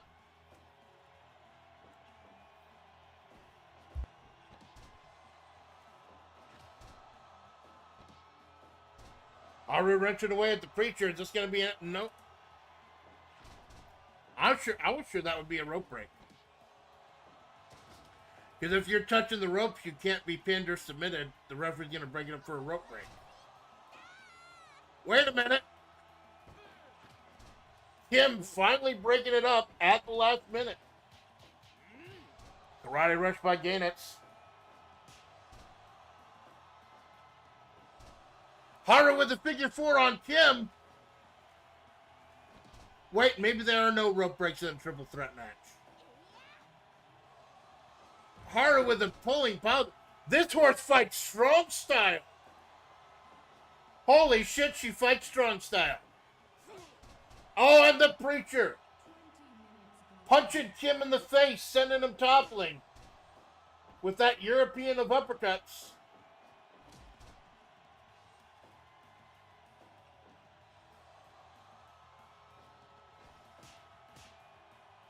And I tell you, these 3 are fighting for the honor of fighting for the hardcore championship. Ganitz with a leg lariat.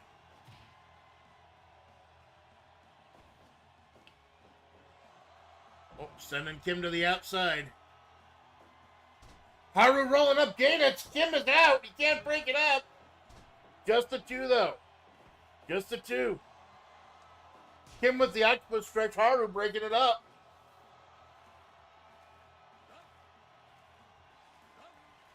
You want to focus on submissions and triple threat matches and things like that. Because in Fire Pro, if your opponent is weak enough, it's like an instant tap out, and the other person doesn't have a chance to break it up.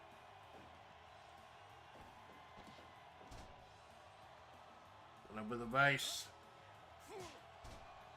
Ganitz breaking up that nasty uppercut, breaking everything up. Preacher's getting winded, though.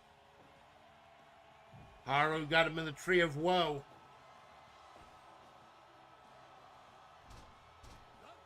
Just trying to pull his arms off of his body.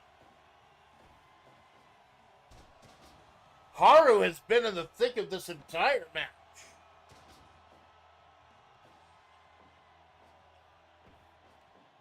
Getting pulling on Ganitz's leg. Oh, powerbomb, folding him up. And the Preacher Man breaks it up again. So dangerous about a triple threat match. That third person you got to keep an eye on. Wait a minute. 2.9. She was so close. Kim was knocked out. 2.9. Haru almost won a fucking match.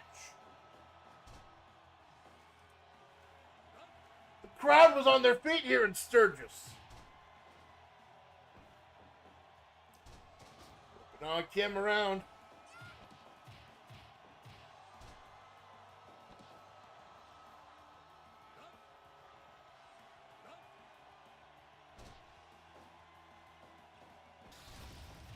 Oh, Haru with the Yonakaze, or the Kokudetsuka, I think it's called. Gainus' punch rush. Wait a minute. That's a weird move. Ladies and gentlemen, poor little Haru was too pooped to race anymore. And Kim Katsuragi, the consummate professional, pins Gainitz. Wow. I think that is the first 100% we've had in a long time, in like a few months. Not counting battle royals. Because if it's a 5+ battle royals, don't count. RCM apprehension technique 57. And even though his partner, Harry Dubois, is injured and will not be out till next month, Kim makes his way to the main card and a shot at the No Exit Championship. One hell of a fight.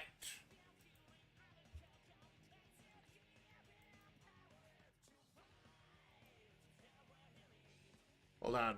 Problem with my touchpad. I figured out what it is. Like, you see my mouse jittering sometime.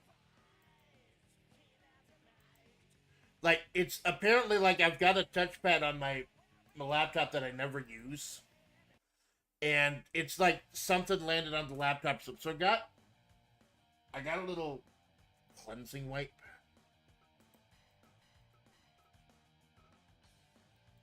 All right, so a hell of a match. First 100% in a while. Congratulations to Kim.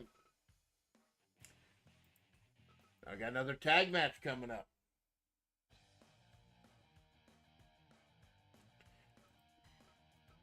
So any fans of the Muscle Gym may have noticed that Mike Hagar did not wrestle less. I am trying to, for the last few months, I've been trying to include every single person on our 40+ member roster in some way. And you notice Mike Hagar was not here last month. He was injured.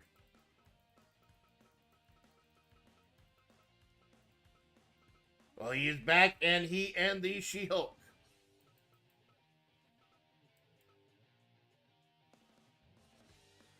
Hold on.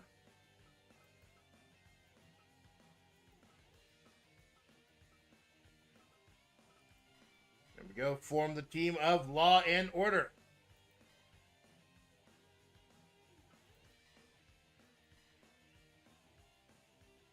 We got another tag team match that's seemingly random. Like I said, we're just trying to get everyone on the card.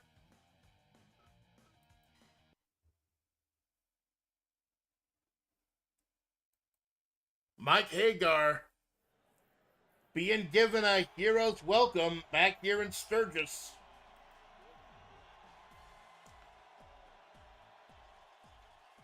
As he teams up with the She-Hulk once again. The only team to beat Mori and Kiara in the Sextet Synthesis 3. Otherwise, they would have run the table. Almost a spoiler for them. Kept the show interesting.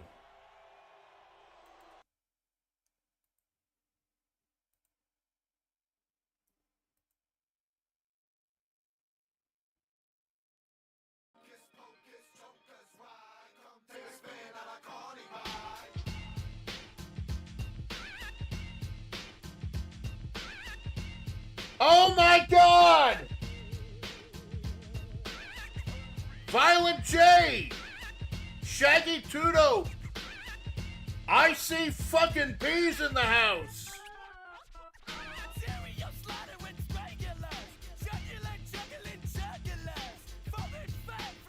Holy crap! Members of the former Clown Town.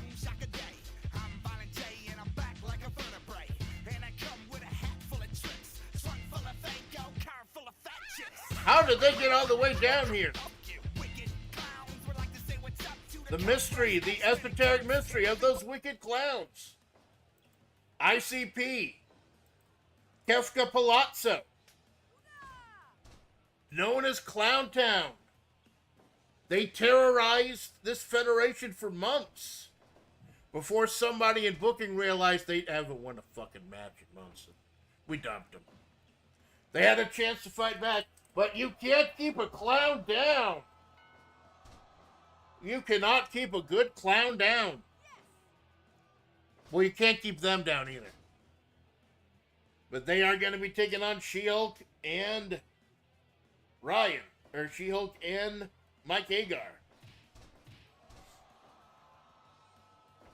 And after this match, I will have a brief announcement before we get to the number one contender match for the World Heavyweight title.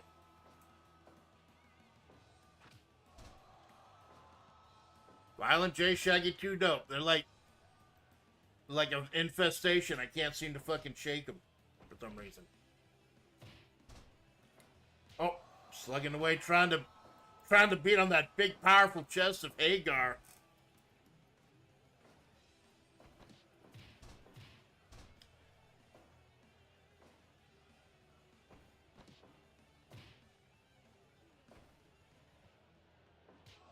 Slapping away. Strength of Mike Hagar. Do these clowns, when they agreed to roll into Sturgis, do they understand what they were getting themselves into?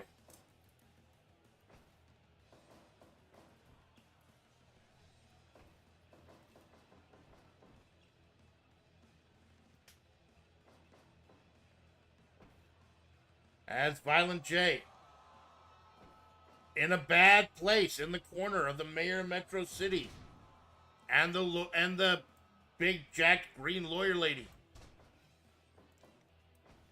I don't know. I'll look at She-Hulk, man. She-Hulk, Power Girl, people like that. The women of classic comics.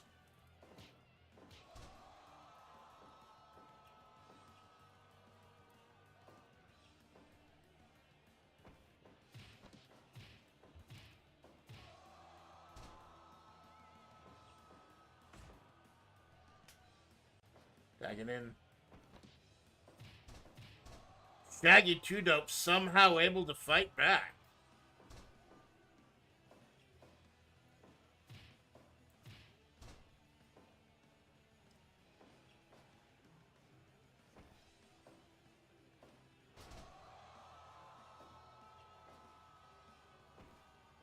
Big clothesline by Jay. He is in big clothesline by Shaggy 2 Dope. He is in a dangerous position. Very dangerous position. And Hagar letting him know. 5 minutes gone. He will not be putting up with this shit.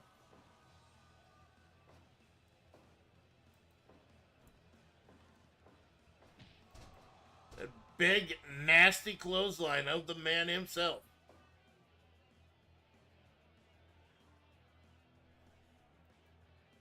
Finally able to make it over to his partner, Violent J.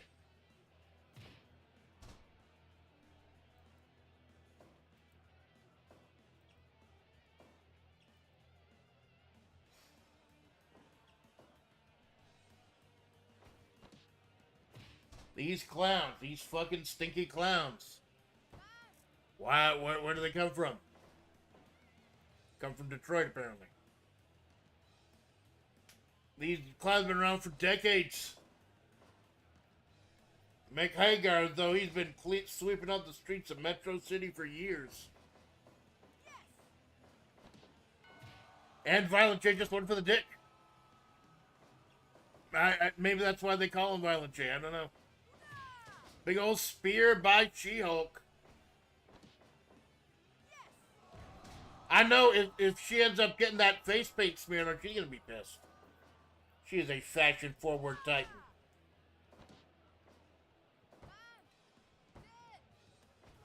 .9 on Violent J. I'd say Violent J needs to start taking this match serious. But this is the Insane Clown Posse. They don't take anything serious. Lifting up the She-Hulk. I think she's like 700 pounds, so that's actually legitimately impressive. Tagging in his fellow clowny homie. JCW, Juggalo Championship Wrestling.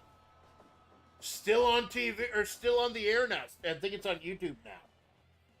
They got Vince Russo writing for them now.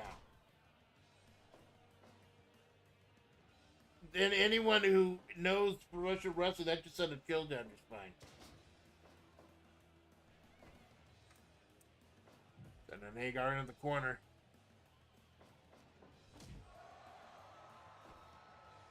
The Clowns trying to punch their ticket to the biggest event of the summer next month. They got to get past these two walls of muscle. When Marissa Rossetti, running powerbomb by Shags. 2.9, the mayor of Metro City be able to carry out. Burning hammer by Violent J. Everything is just broken down here. Just absolute chaos. Neckbreaker by Jay. Running DDT by Hagar.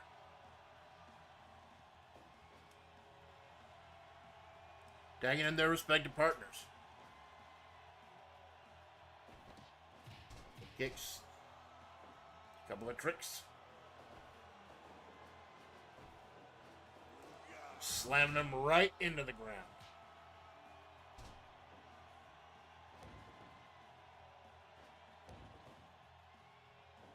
She-Hulk and Mike Hagar, Law and Order, they're on the upswing here. And that upswing is going to continue. She's just taunting him. She is just... He looks so delicious.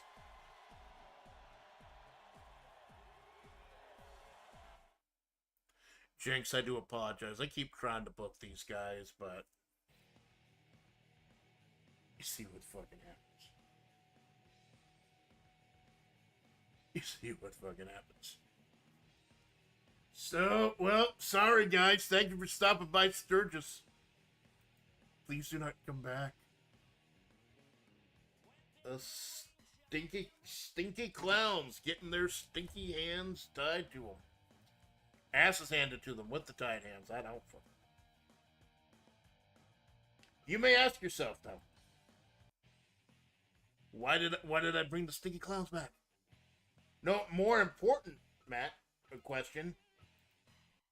What were those last two tag team matches? Well, I got a big announcement for next month's show, and it's not the name of the show.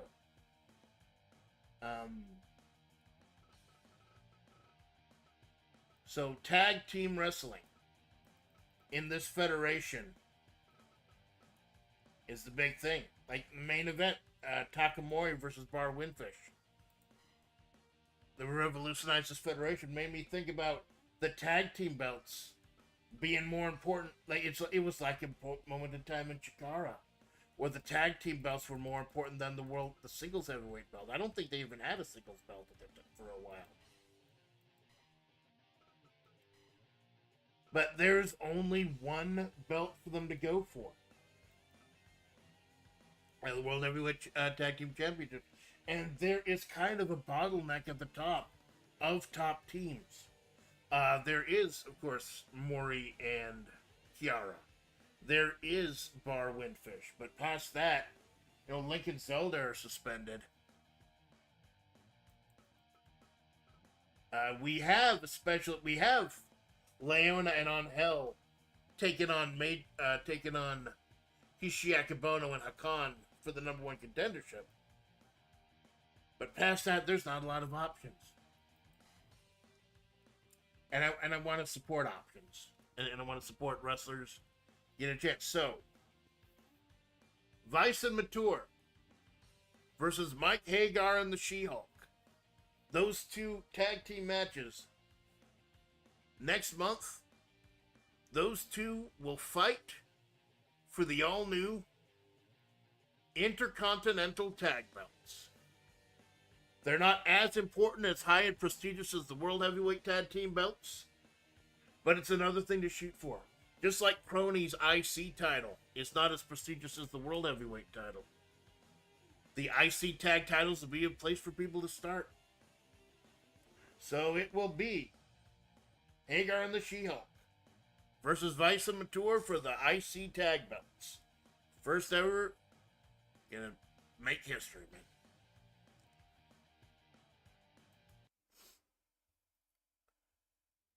Ladies and gentlemen, the following matchup is for #1 contendership of the World Heavyweight Championship at our big show next month.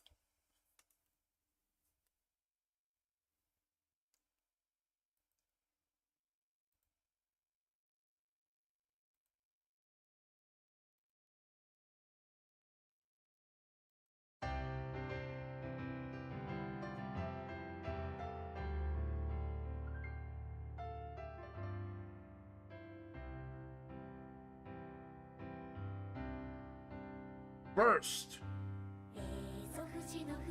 making your way to the ring from Grayson Academy, a member of the Muscle Gym and the prestigious Ryan Academy, or Ryan Family, rather. Grayson Academy, around the family. Meijiro Ryan.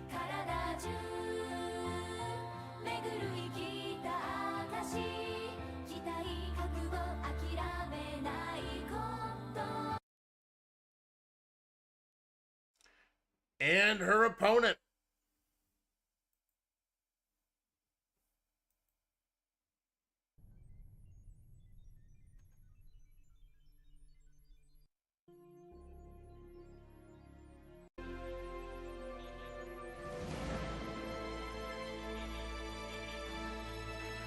making his way from parts unknown, by way of outer heaven,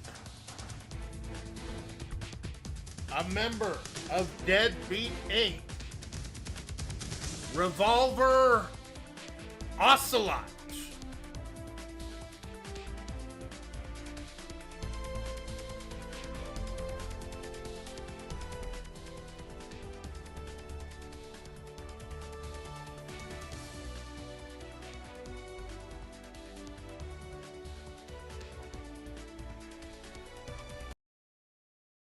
And their opponent,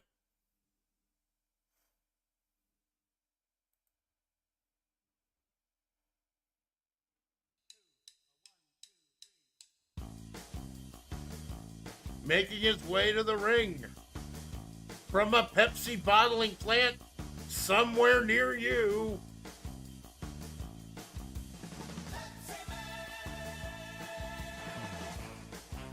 representing PepsiCo,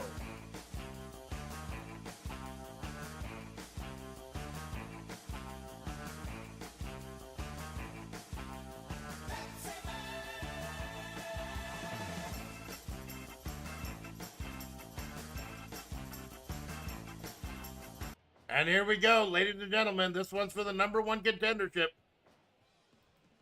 The match we had earlier with Kim.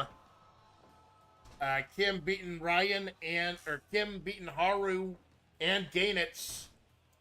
Those were the losers. These are the three big winners. Winner takes on either Robico or Steel Johnson next month.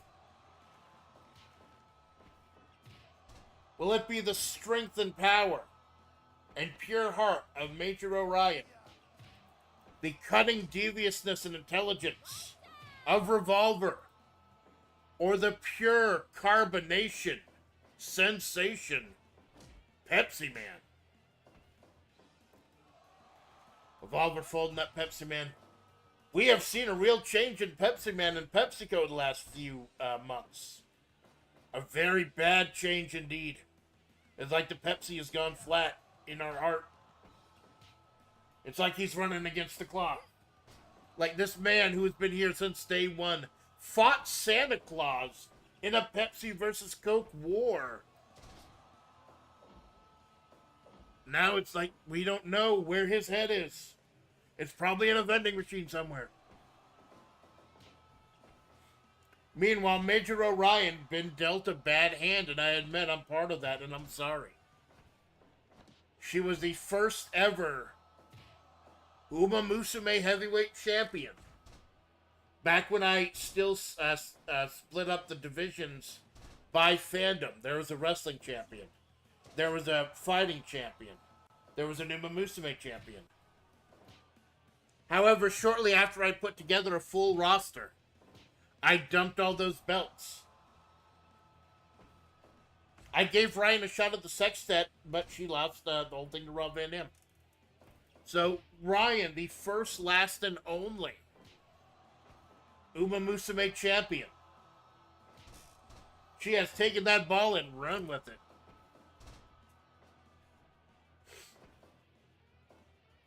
Oh, muscle buster by Pepsi Man on Revolver. Meanwhile, Revolver has had his finger on the trigger, on the pulse of every situation here in Webby. This silver-haired fox, if you don't mind me saying. Someone as intelligent as Revolver, able to play all sides of one conflict. 5 minutes gone. Originally an advisor, brought on as an advisor to G-Man, he now advises more Calliope and Deadbeat Inc. But she's not listening to him these days, apparently. She's only trying to get Gen Zero back on her side, and now that Suisei's in town, there's going to be a whole bunch of questions about where people's allegiances lie. And the question is always, where does Revolver's allegiance lie? Is it with Deadbeat Inc.? Is it with his old boss, the G-Man?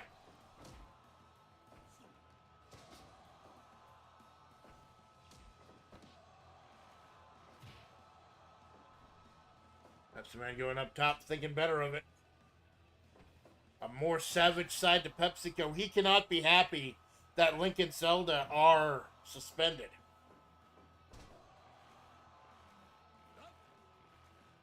But I will, like I said, I will have to look at Cherno too after she's injured so many people. I may have to start doing that, just dropping people if they're too injurious. Link and Zelda have been a hell of a tag team. But like I said, now that I'm faced with the thought of getting rid of them, I need to get rid of the bottleneck at the top. It's really just Bar, Windfish, and Takamori at the top.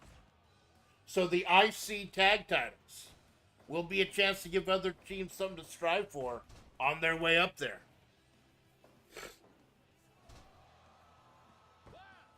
Man folding them up.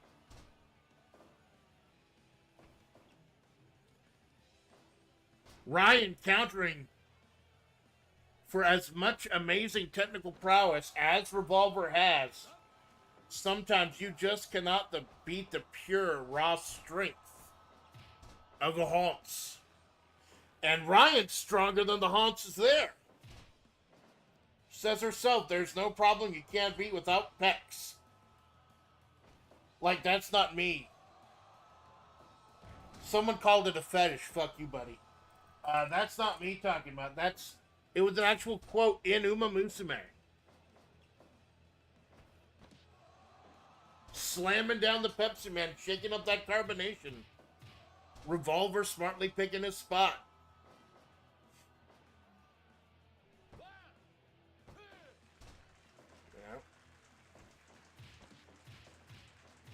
Revolver with the rushing knees. Calling his shot. He tried to distract Pepsi Man. That's what Revolver was doing. He pointed into the crowd to distract Pepsi Man, and it worked. Pepsi Man's a fucking dumbass. But the strength of Ryan pushed out. Big old Samoan drop by the haunts. Pepsi Man looking and inserting himself in the proper spot. When you insert Pepsi in the proper spot, it breaks down everything. Wrenching away on Revolver's arm.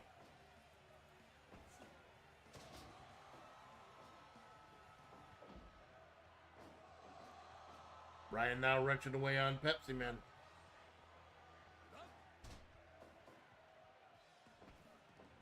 Big ol' axe kick by the Pepsiist. Two trading back and forth. Blow after blow. the power of Ryan. And the whatever the fuck that was of Pepsi Man.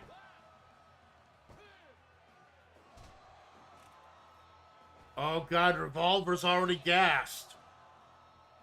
That old man is already exhausted. Easy prey for Ryan. Or maybe not. Maybe he's just trying to get into her head, which is what Revolver does the best. Ryan going up top, seeing better of it. Revolver grabbing Pepsi Man by the legs.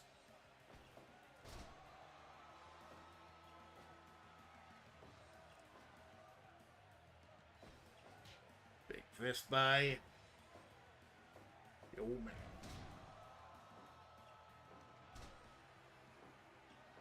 Classic scale of power versus skill versus caramel water.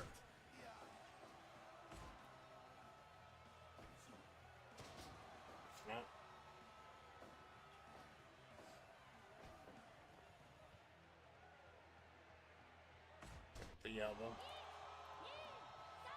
Both of them stunting on each other.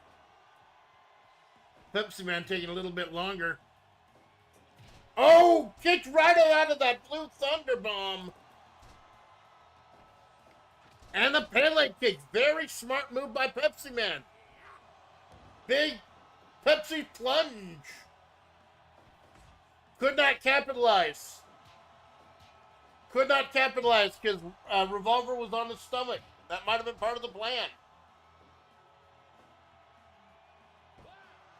Revolver with the pin. Ryan able to shake off the dizziness and confusion. Running power slam by Ryan.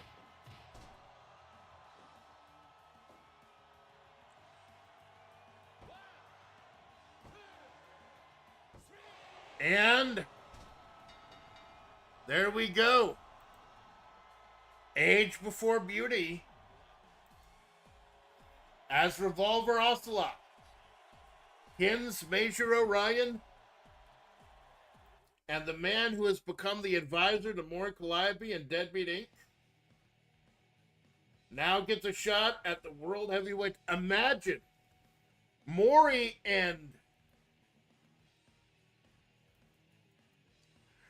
Calliope and Takanashi Kiara are catching in the sextet next month to get a shot at the tag belts.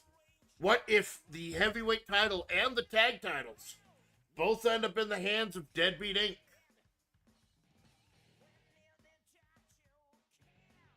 Pepsi Man, I don't know what was going on with Pepsi Man, what's going on in his head. He seemed a little confused himself.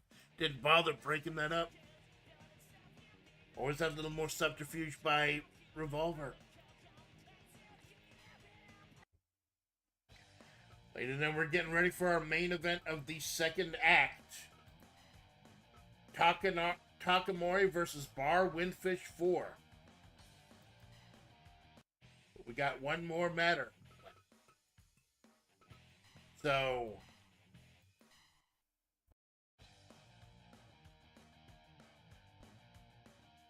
it was last month that Maury Calliope and Takanashi Kiara, who essentially had money in the bank for tag titles, called their shot. They want the main event of our big show in July. The 2-year anniversary of the Amanda Splatts Project, Jen. But then that actually creates a problem. Because we have set up a number one contenders tag match. Hishi Akabono and Hakan, Leona and Angel. They have both earned. So now the question is, what are we going to do? Do we still have that match coming up? Both of these two have earned shots at number one contention for the tag belts. We're still having this match. I just need to figure out what to do with it.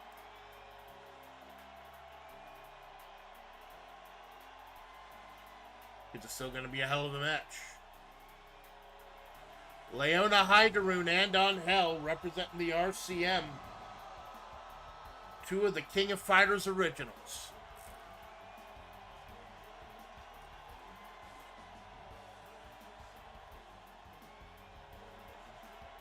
Leona serious and straight-laced as they come. On Hell, that sexy little Mexican minx representing the Nest Cartel.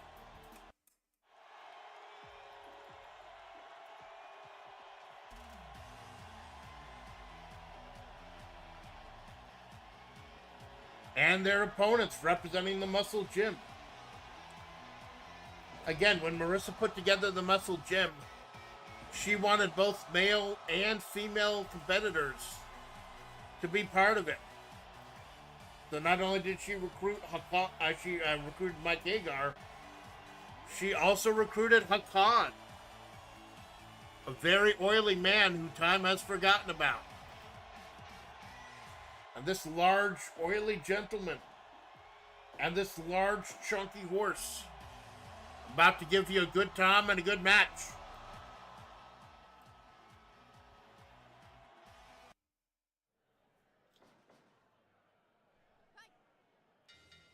All right, we starting out big here. Large horse, large military woman. Leonard immediately dumped to the outside. That is no bueno from the Buono.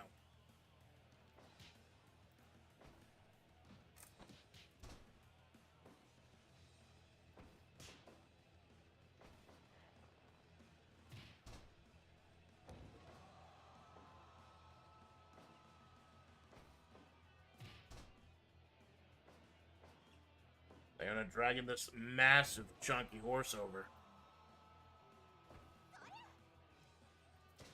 Slamming her down. Hishi Akebono has been super impressive in WebP. Actually taking Geese Howard to task, nearly defeating him for the World Heavyweight title back in the fishing village. But Leona, the consummate soldier, refuses to give up.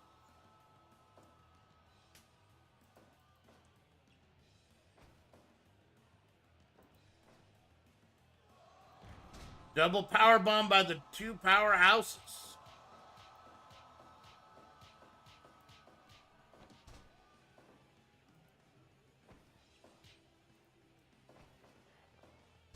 Hakan a little bit too slippery for him.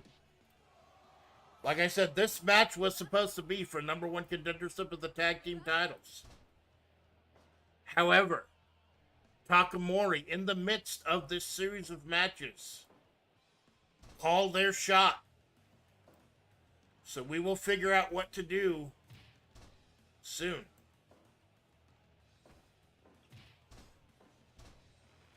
Massive Hakan. It's enormous, oily man. I guess he sells cooking oil or something. I don't fucking know.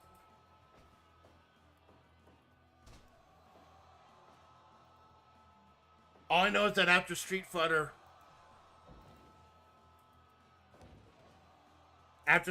4, nobody remembers he fucking exists anymore.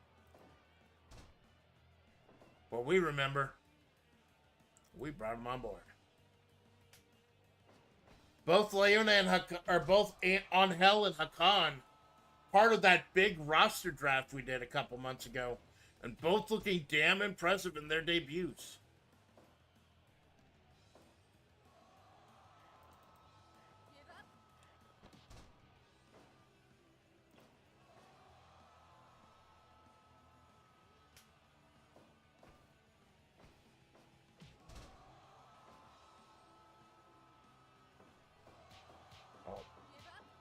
Double teaming On Hell there. One of the few fighters here from SNK who historically actually uses wrestling moves. She, in fact, in King of Fighters 2002 her finisher is literally the people's elbow. It's actually kind of fucking hilarious.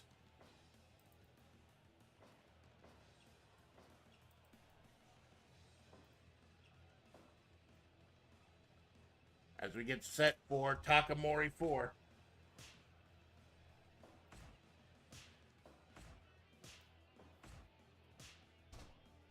Kicked around. Ryan getting the best of it as Ryan is the one who woke up afterwards. Or not Ryan, Hishiakabona. I'm getting my chunky, powerful horses confused. I do apologize. It's been a long fucking day. Long fucking night. Oh, Frankensteiner by on hell. Laying with the stomach claw to that big, chunky belly. Gonna take more to take down the halts. Oh, neckbreaker by on hell.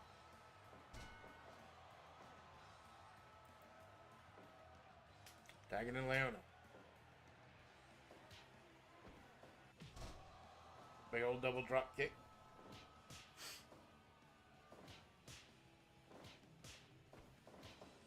Leona with the guts, going up with a giant man like Hakan, slap for slap.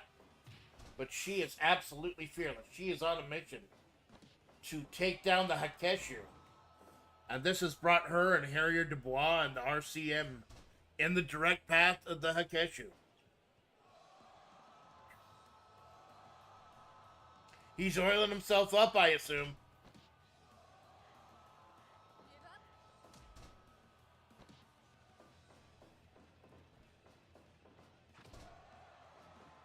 Yeah, we've not had a chance to talk about Robico much.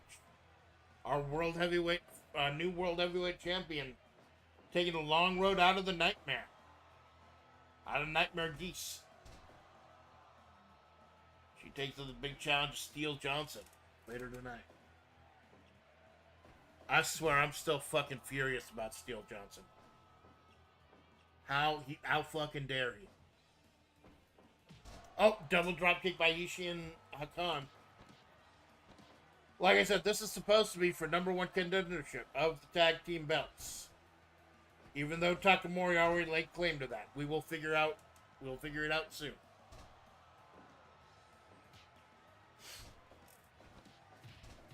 Kicks by on hell, going back to her corner.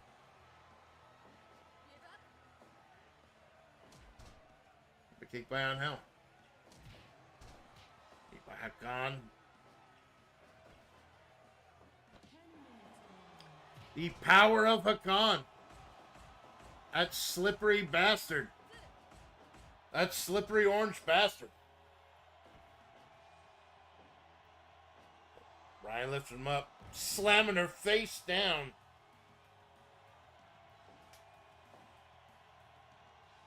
The absolute power of Hishiakabona. Double power bomb driving Leona to the mat right in front of On Hell.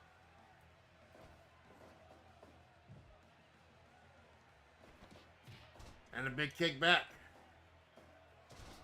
And twist of fate there by On Hell. And a super kick.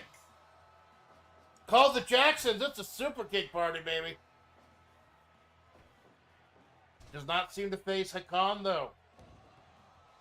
Big body splash. Kicks right out. A little bit too close to the ropes. I don't know what Naga is doing. She's letting it go a little. Oh, rolling her up. Just a one, though. Just a one.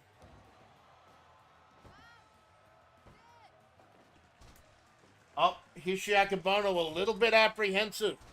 Breaking up that pin. Laying a pounding away at Hakan.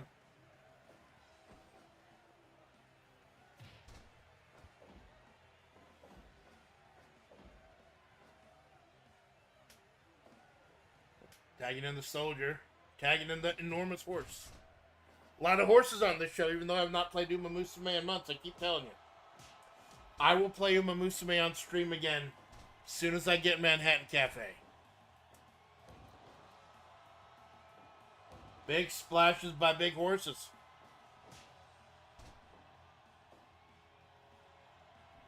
Big old power splash. Just imagine that enormous horse launching to such great heights, landing on you. But Leona Hyderum, a soldier forged in battle, makes the dumb fucking mistake by trying to pin Hakan right in the Muscle Gym's corner.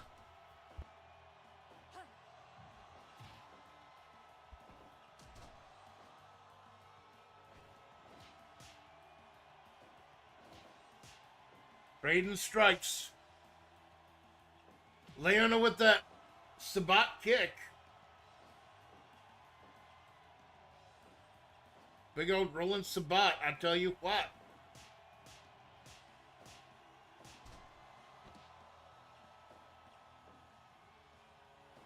Going for the pin again. Way too close to Hakon's corner. Leona, I don't know what she's doing. That is way too close to the Muscle Jim's corner.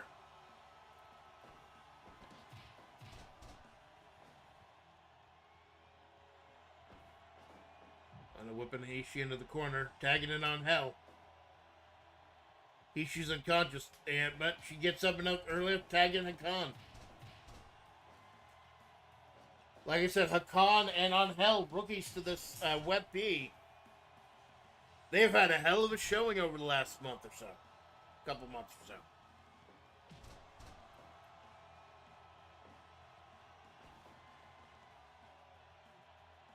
On Hell, very carefully measuring him out.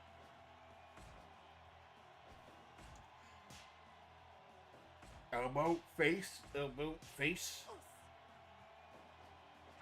Big old super kick by on Hell. Right in the women's corner.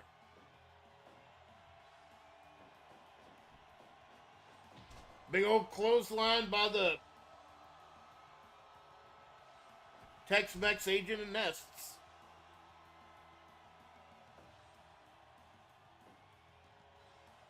Asukan ties in Ishii.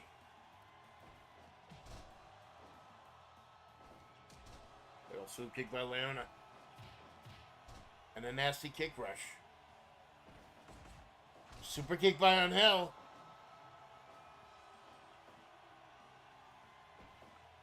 There is no clear winner. It is still anyone's game at this point. One good submission move could end the whole match.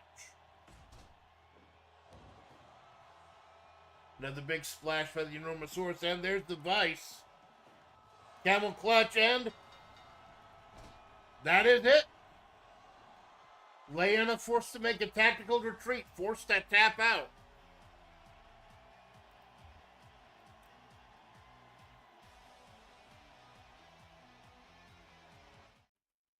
And Hakan and Hishi Akebono of the Muscle Gym. Like I said, they're supposed to be #1 contenders for the Tag Team Championships now. Problem is, Takamori have already cashed that in. Don't worry, we'll figure. I've got Sandy thinking about it, actually. You know, I brought in saying, like, Robert Landolt is currently... Maybe we'll talk to him later today, but Robert Landolt is currently on assignment. The original commissioner of WebP on assignment. So we'll talk to Sandy a little bit later, maybe. A hell of a match, though. It's going to get crazier as we get to our main event of Act 2.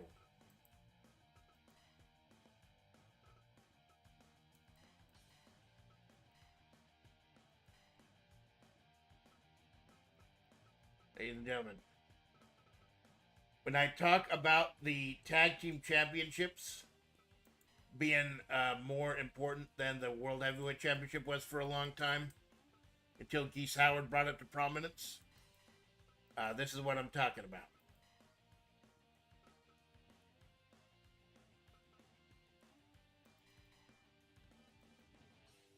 It was the first time Takamori versus Bar Windfish. One of the first 5-star matches we ever had that wasn't part of a tournament. Takamori, May 14th, 2025, had a 5-star match with Kiryu Koko and Keisan on air, who are two completely different people. Shut the fuck up. And then they defeated Bar Windfish to win a tournament. Fast forward a few months later, July 16th, 2025, the tables are turned. Yui Ren and Yui Ron defeat Takamori in another 5-star match.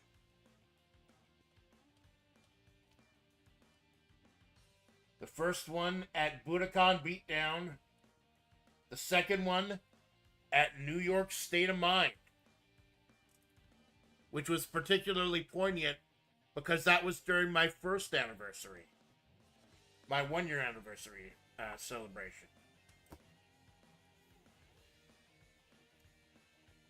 Then they had a third match at the 1-year anniversary of WebP itself. And Takamori won, but under dubious circumstances. Mori Calliope pulled out every disgusting trick in the book. And it's like any sense of camaraderie ended between these two. Then we were supposed to have Takamori 4 a few months ago. But Kiara got injured by Lincoln Zelda. CM Punk substituted and Punk lost the belts to Bar Windfish from Mori and Punk. So we never got Takamori 4. We never got to answer the question of who really would have won. Tonight we get to answer that question.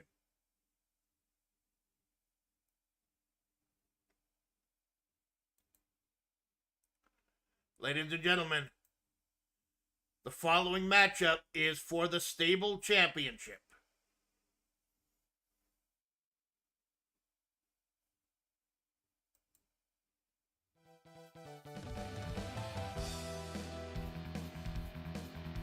First,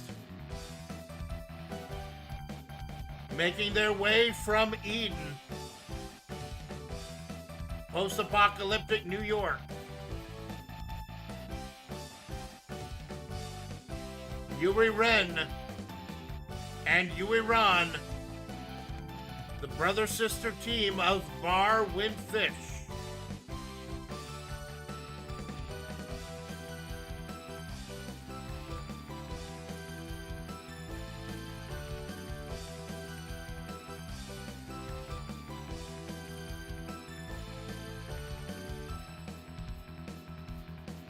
And their opponents.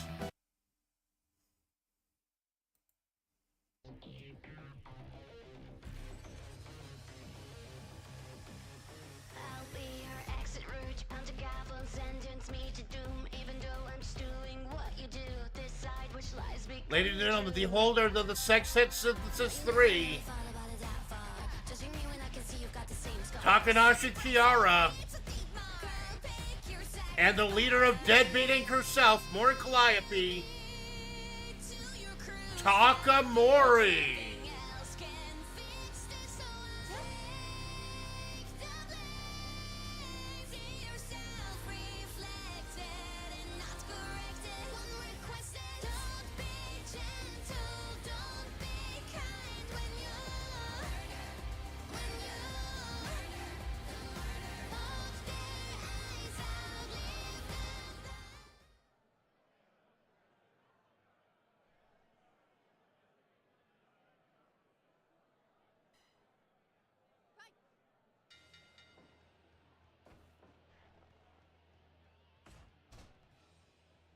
And it starts out now.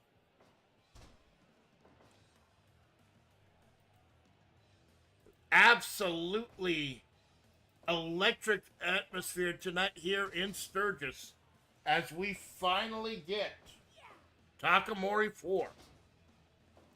Good morning, Malone. You are here for the semi-main event, Takamori 4.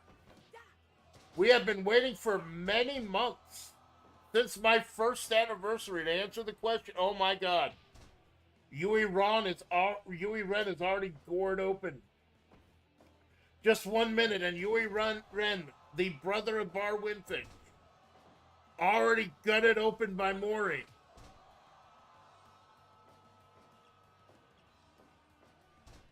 Oh God, he's already tired. As Mori tags in Kiara. Takamori, these two having some amazing battles, epic wars, 5-star tag matches that made me rethink the tag division. But now with the devious tactics that Mori started employing as the leader of Deadbeat Inc., it's got me some big questions. As the sister tags in the brother.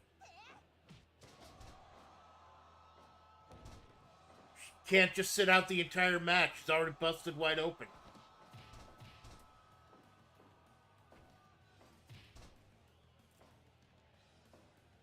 Their first match, May of last year, and their second match, July of last year. Easily 2 match of the year contenders. Definite 5-star matches. Oh, God.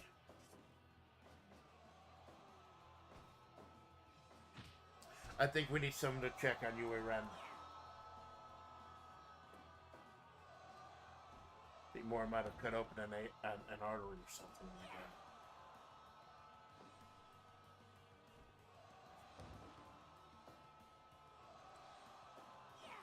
We're gonna have to hold on for a moment. We're gonna have to check. He's losing a lot of blood.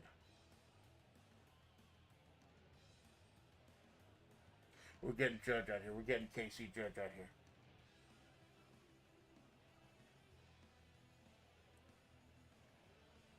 Taking a look. URN says he's good to continue. Of the trainer's taking a look.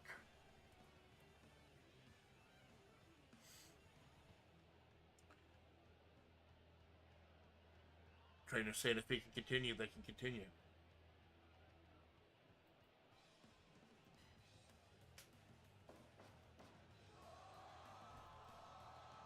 And Kiara and Mori shoving the trainers aside.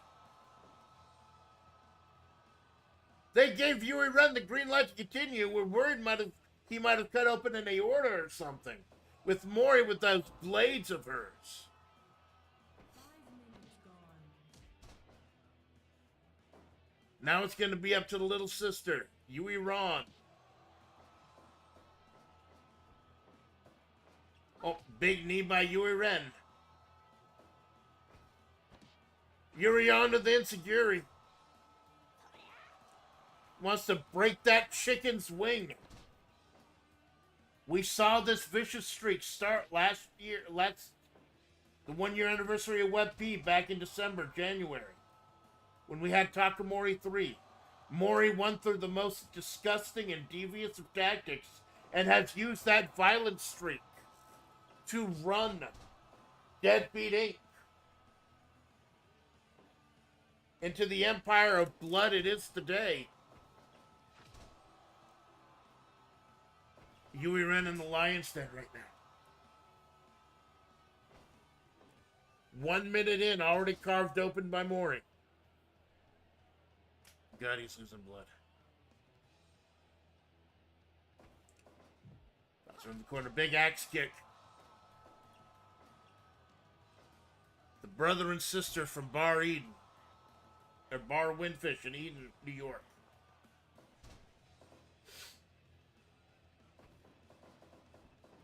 On the back foot now. Starting early. Mori and Kiara sitting pretty.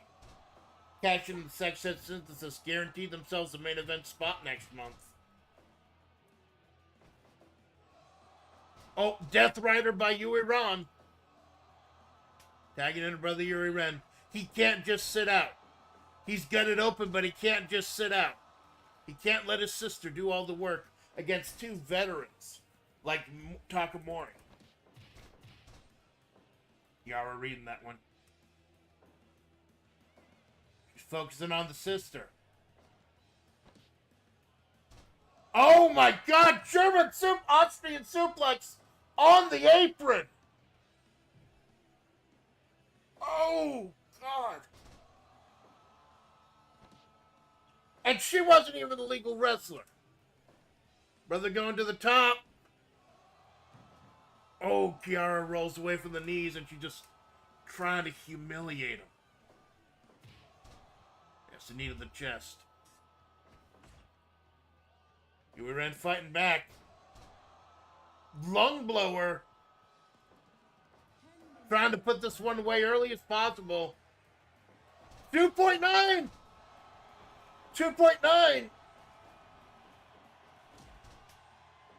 runs right into brother Yui Ren. Mori wrenching away at Yui Ren. Yui Ron, you're wrenching away at Kiara.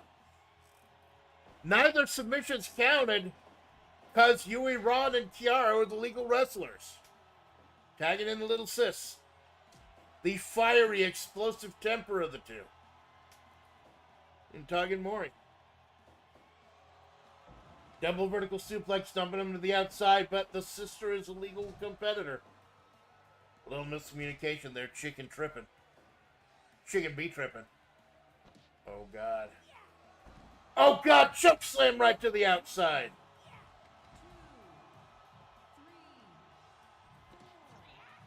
2, 3, 4, Wrenching away at the arm. Naga counting out. Oh, big old Shiranui by Yui Ren. Lucky 13. Mori back on her feet. Right into the corner. Oh my God! Unprotected! Right on her ass! Lifting her up over out of the ring! What the fuck is wrong with these two? Kiara breaking up the submission. Big axe kick by the chicken. Yui Ren fighting back, defending her brother. Roll up. You were too close to the ropes. Kiara would have broken it up anyways, trying to force the cut play there. Got the submission on Kiara. But I think Yui Ron is a little too dizzy to capitalize.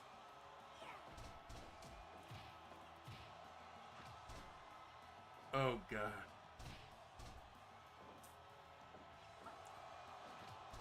Axe kick by Kiara. Going up top. Big splash by the Phoenix. No respect whatsoever. She knew that wasn't going to be a pinfall. Right in Yui Ren and Yui Ron's corner. Big old axe, a big old savate kick, cyclone kick. Oh God, a battle of those lethal kicks, those lethal legs. Kiara coming out on top. Yuri Ren with the insecurity kick. Able to get into her sister. His sister, rather. The guy is the one with the bow.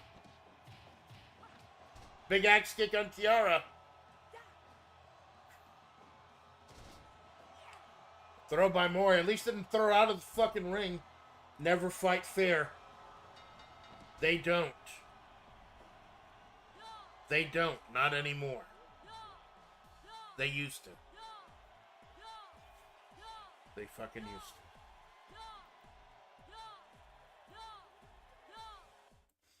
Someone needs to check on Yui Ron. Yui Ren.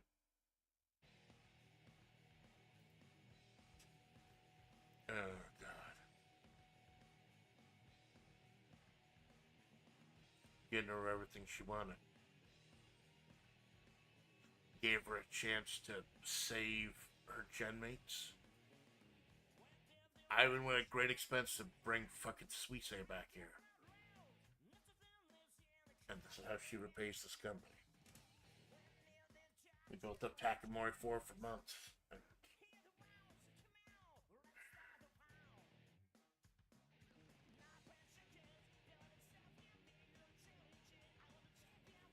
We need to take a break. We need to take a break. We need to make sure that Yuri Ron is okay.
Yes, I just came back from the ambulance.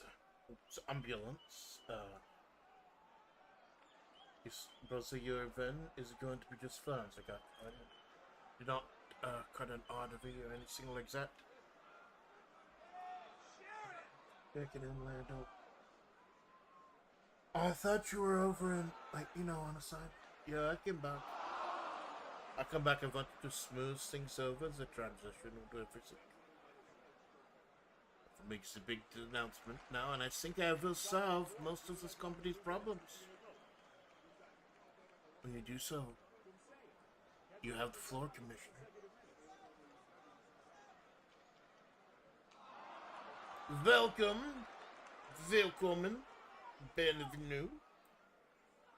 I am the Commissioner of this Federation, Robert Landolt. Some of you may be wondering where I was this month.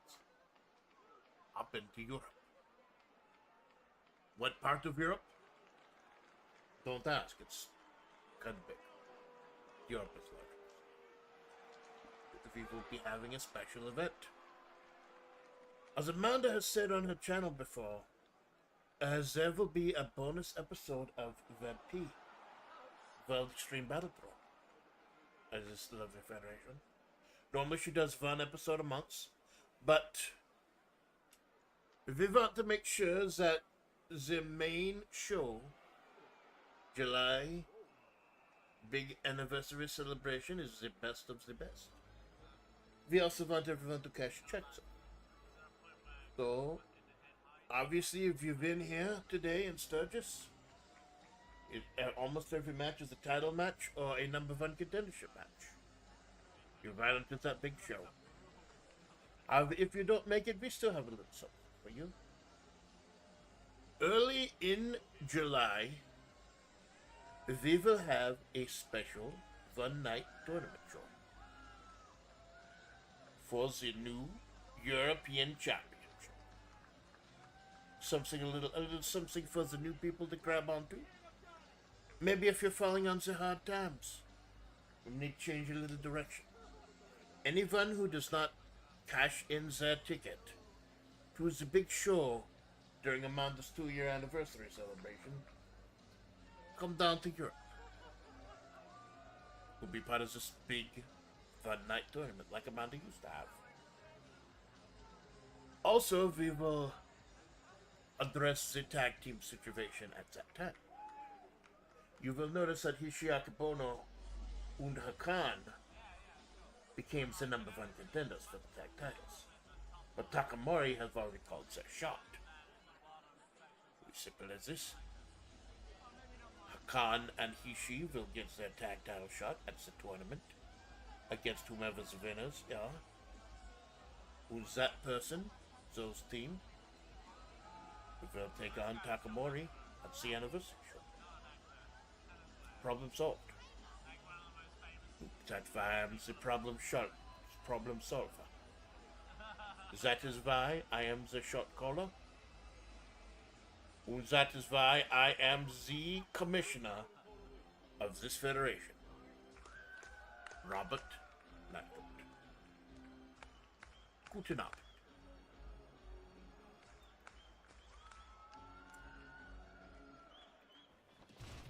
Robert Landolt saving the fucking day again as we get right into the main meat of the show. Welcome back. Thank you, Jinx. Robert Landolt dropping the dime. Yes, we will have a European title tournament just to give everyone a chance to get a shot. Not everyone's going to be on the big show. The big show's going to be a little smaller because we just want the best of the best. But yes, that is where we will also solve the tag team situation. Thank you, Commissioner Lando. Fucking golf god. Oh, by the way, there's a big fucking fight going on in front of me. Holy shit. Crazy H Championship. Tara Branford, the green-haired protagonist of Final Fantasy VI, is your current Crazy H champion. For those of you who do not know, the Crazy 8's title, always an 8-person battle royal with 7 randos. If you win the Battle Royal, you win the belt. If you successfully defend the belt, you get a shot at a minor title, or you can try to do it again for the heavyweight title. First person to ever cash it in was Rob Van Dam, who won the United States Wrestling Championship back in the day. The Riddler. He successfully defended the Crazy H Championship. He let it ride, and he lost. So will Tara Brantford make the same mistake? Will Tara successfully defend the Crazy Eights and win a title shot? Or will one of these other 7 talents here step up and get another shot?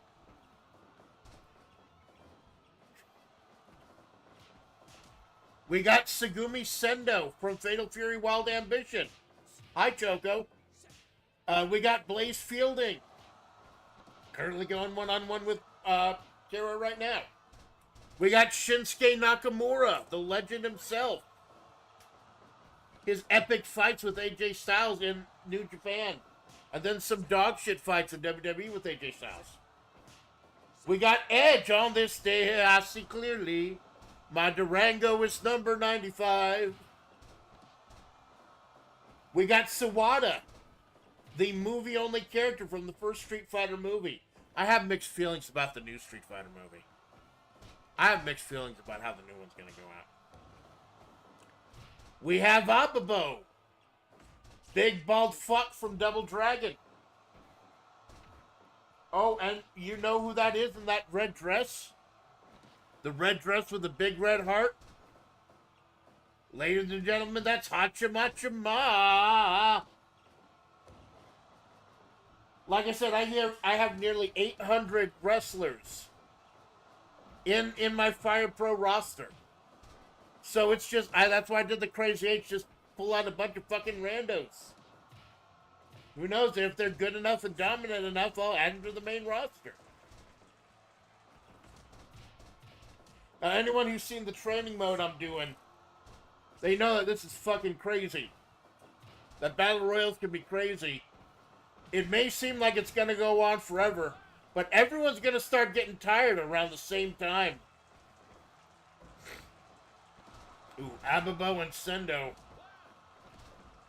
Nasty double team on Tara. Even though ICP was here, Kefka was not here. So Tara doesn't have to worry about Kefka. Sawada up top with a big kick on Tara. Shinsuke Nakamura shaking out the attack by Chammers. This is why I love Fire Pro. This reminds me why I love Fire Pro so fucking much. Kick to the back of his leg.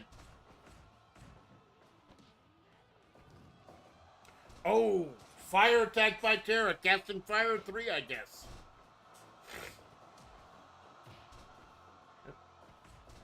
Blaze Fielding from Street Fighter 4. Thank you for buying that for me, Choco. That was cool. I don't know he's not here. Big kicks by Edge. That big bald bastard Ababo. No conveyor belt, so he's happy. Shinsuke Nakamura, legend in all Japan. Kind of coasting in America. That's fine, he's earned it.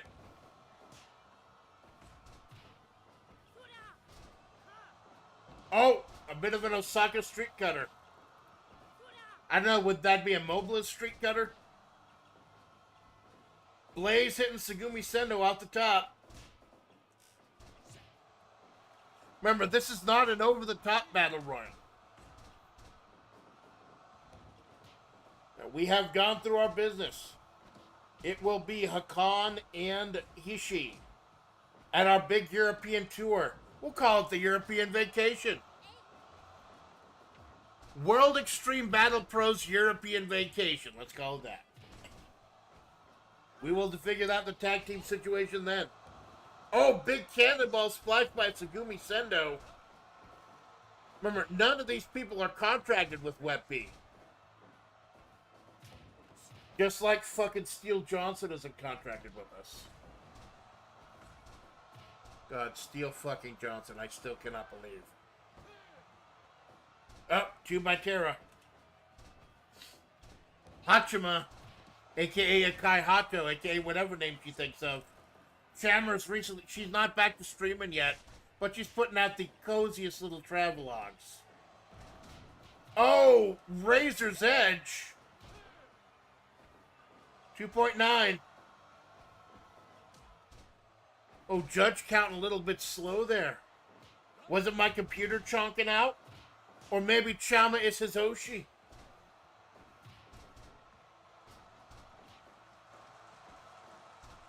Hachima giving Tara a taste of her own medicine, which, you know, considering how Hachima cooks. Oh, Falcon Arrow. Shammers did the deal. Oh, powerbomb by Sugumi Sendo. He said, if Tara successfully defends the Crazy Eights, she could get a shot at a secondary championship. Or try to do it again for a shot at a primary championship.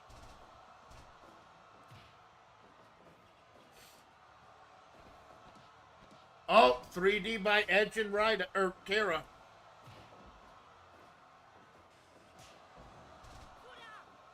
Oh, second street cutter by Tara. Nobody out yet. Now you see the timer at the bottom. That seems like a lot of time. But notice the timer in Fire Pro is twice as fast as real time. In fact, that's how you know my computer is chonking out. Is if the time in Fire Pro in the corner, that's at the... Why is Sawada covered in green? Who puked on him? 2.9 on Nakamura. Edge versus Shinsuke Nakamura. That'd be a hell of a show. Both of them in their prime.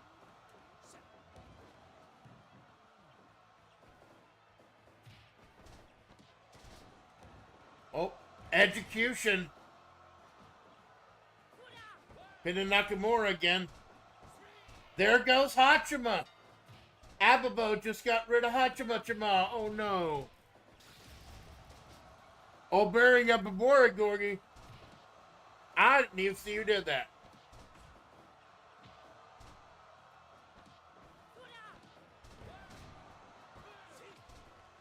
Oh, 2 on Colonel Sawada. Thanks for coming by, Hachima. Please don't cook anything on the way out. Oh, the strength of Edge. Tara Bradford, the defending Crazy Eights champion, still in it. The Crazy Eights Championship, what we call an open weight title, means you don't have to be a member of this federation to hold it. Ooh, Ababo folding her up. Like I said, Steel Johnson of the SWA breaking down the forbidden door. Trying to take over this federation by taking out the World Heavyweight Champion Robico, who brought us out of the nightmare reign of Geese Howard. Steel Johnson staking his claim. 2.9 on Nakamura. Referee KC Judge here got a lot on his plate.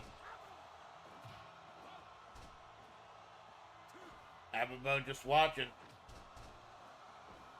Missing with the double axe handle there.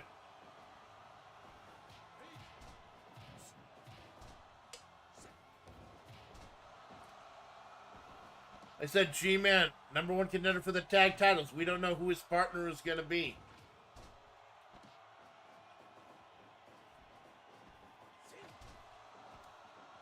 And Geese Howard, the man Robico defeated to end the nightmare hanging over this federation for months. Geese is getting right back on his feet, fighting his half-brother, Krauser. And there goes Shinsuke Nakamura.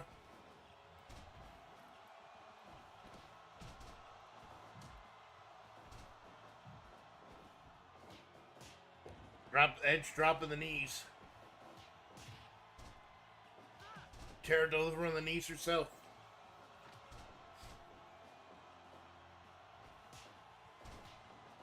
Big smacks, big slaps, big graps.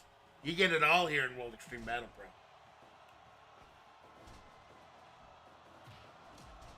We're trying to wrench away on Abelism's neck. God, there's so much on Roboco's mind right now. Seeing Suisse again. Seeing Suisse be successful after the whole thing with Gen Zero being enslaved by City 17. And another pinfall. Edge is gone thanks to Tara. Tara Brantford taking a and there goes Segumi Sendo. Tara for the one who is. And there goes Colonel Sawada. 2.9. 2.9. Tara Brantford saves herself. And the big man falls back. Tara flipping over, wrenching of the neck. And there goes Blaze Fielding.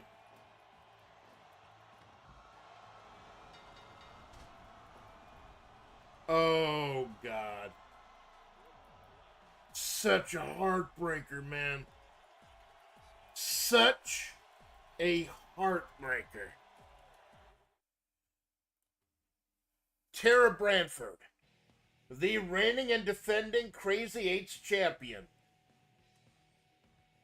takes out several people, makes it to the end, and at the very end, taken out by Ababo.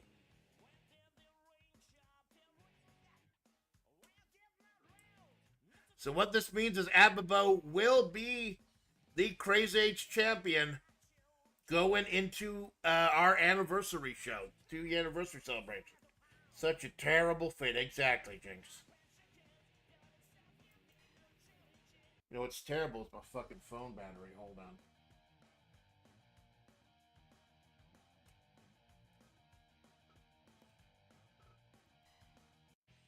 So Ababo will come into next month's show, fight 7 other randos. That's going to be fucking great. Everything's going to be great. We are getting into our title matches. We got 5 matches left, including one that was set up last month. Our first ever Intercontinental Champion winning a one-night tournament. I do a lot of those one-night tournaments. They're a lot of fun. And they're easy storytelling device. Was Auro Crony. And at the same night, Chicken or Beef, the night where the nightmare ended. The night where Geese Howard was taken down. We had the world premiere of Lena Inverse, handpicked by Cara Malone, taken on Kiara. Lena lost due to Crony's interference. The devious backstabbing of Deadbeat Inc. I do not like what Deadbeat Inc. has become. I do not like how Maury has taken this and trying to take this federation over for herself. Out of the hands of people like Bridget. Out of the hands of people like Lena Inverse. We got big plans, though. If you were here early enough, if you've been here since 7 a.m. for the pre-show, you know what? Let me go ahead and bring that up. Bring that back up. If you were here for the pre-show, making entrances now. This match is for the Intercontinental Championship. First, making her way to the ring, the champion, a member of Deadbeat Inc., Auro Crony.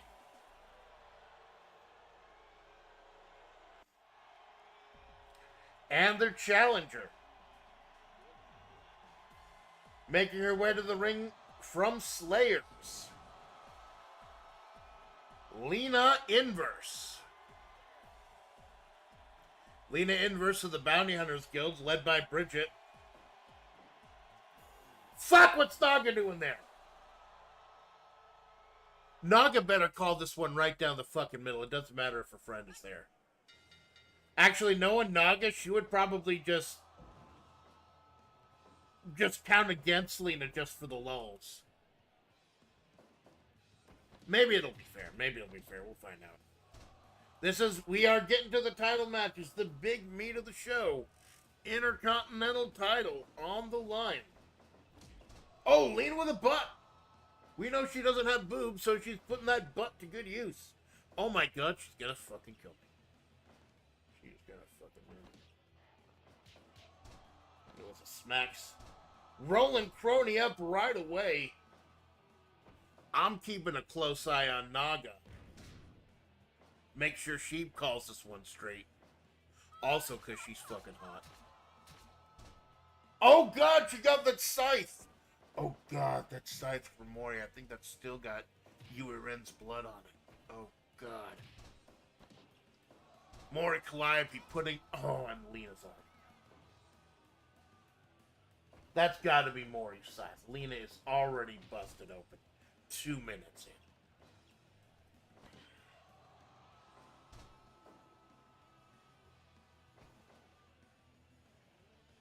Crony doing some weird time warden shit.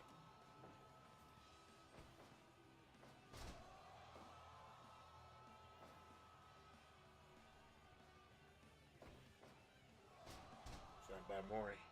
Or by Crony. Might as well be fun. For this influence she's had on Deadbeat Inc., trying to pull together the most violent, bloodthirsty people. It's like she's angry at me. And she's angry at this federation. She's trying to make everyone suffer. She's doing a good fucking job about it. Yeah, she put her career and she put her reputation, everything on the line to free Gen Zero. But you should see how angry she was when Gen Zero decided not to sign with us. They decided to just let their contracts lapse. That they weren't going to join Deadbeat Inc. And now Suisei's back in town. And now Suisei's going to their big July show.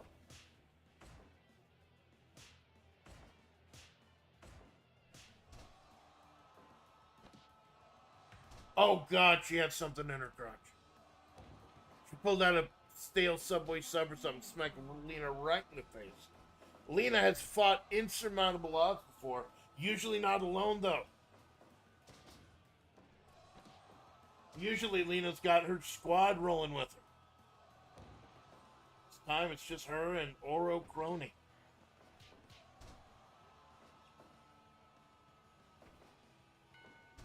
Crony going for the crotch. The influence of Deadbeat Inc. It's fucking... Carolyn lifted by Crony, but Lena's on her feet.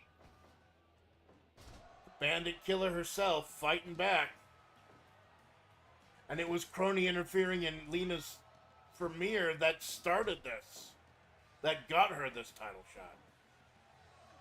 Tombstone by the Slayer.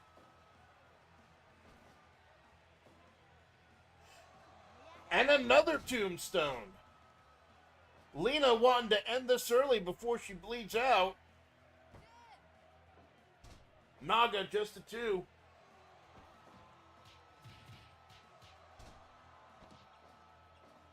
Hold on.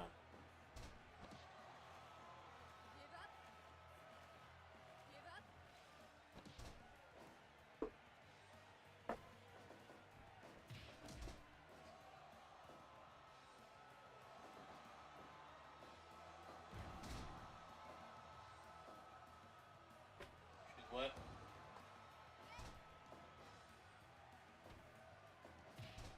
What?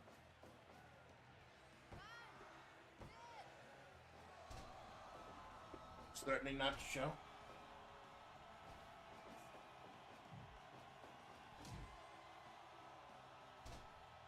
She's threatening not to show unless we hire her to. Fuck it, I don't care. The heavyweight title match instead.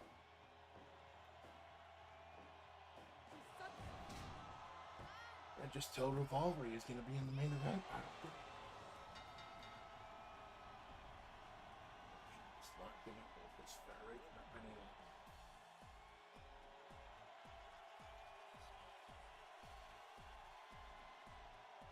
Mauro Crony with whatever the fuck that was. Hugging the butt.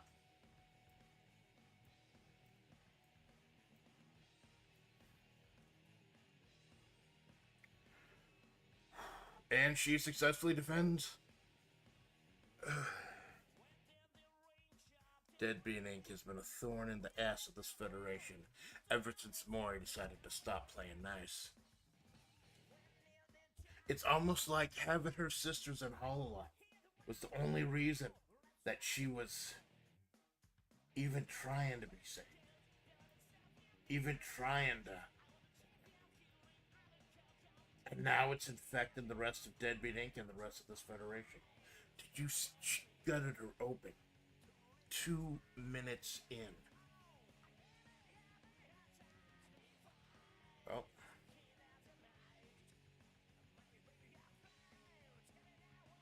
no better time than now to announce what we're doing in July.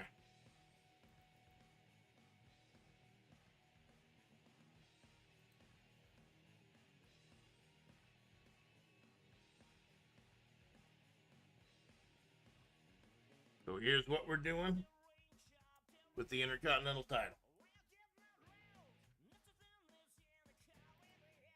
So you saw we had the challenge, the rush, earlier.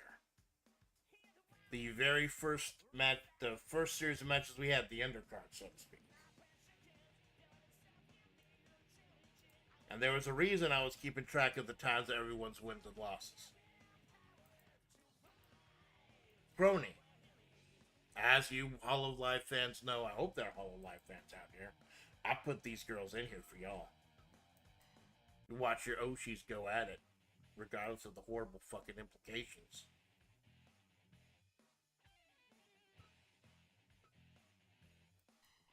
Oro Crony. There's a history in WrestleMania, the WWE's Big Show WrestleMania, over the last few years, where the Intercontinental title match is like the one where they shove a whole bunch of people into one match. Well, if Crony wants to play that way, if Crony wants to be fucking devious, she'll be that way. We are going to have a timed battle royal for the Intercontinental Championship.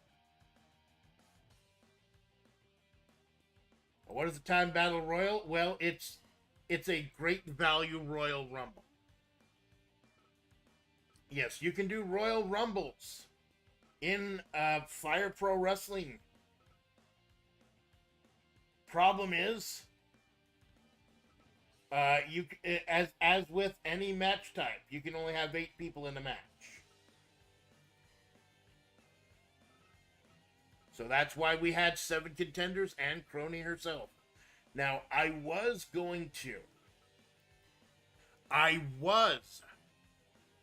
say Crony for winning the belt, going in as the champion, was going to automatically be the last person in. But after this shit that she has pulled today, nah, that has changed. So she's up there on the board like everyone else. So why was I keeping track of time? Why was I timing everyone? For this match with the Warden of Time? Simple. The faster you win, the later you go in. So Yuri and Cody Rhodes will start the match. Then 5 minutes later, Suisse. 5 minutes later, Ryder. 5 minutes later, the champion Crony. 5 minutes later, The Undertaker. 5 minutes later, Cherno. 5 minutes later, King Corncar. Whoever comes out last is the Intercontinental Champion. Maury. Deadbeat Inc. Crony. I am done fucking around.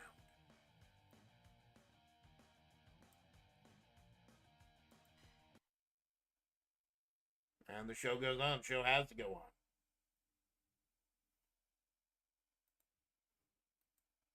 here in Sturgis. Have to go on with our hardcore championship match. Hold on a moment. Beaters.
So here we go. We move on with the No Exit Championship. Talking about the history of this federation, we talk about Bridget, the first ever World Heavyweight Champion. Had it stolen to her at New York State of Mind almost a year ago, when the G-Man interfered with her fight with Landolt. They never figured out one-on-one who was the better wrestler. Bridget and Landolt. But the G-Man interfered with the first ever sextet synthesis. Oh, big nasty punches by the Muscle Mama Marissa. It was Bridget who lost the belt to the G-Man. The very next month, G-Man lost the belt to Marissa. The very next month, Marissa lost the belt to Geese Howard, and that is when the nightmare began. Bridget has not tried to fight for the heavyweight championship since then. Bridget has been just fine in the mid-card.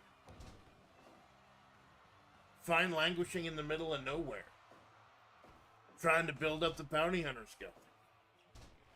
Almost as if like maybe she's a little scared of Geese. But now that Geese has been felled, now that Geese has been destroyed by Roboco in less than 6 minutes by the fury of a robot who had nothing left.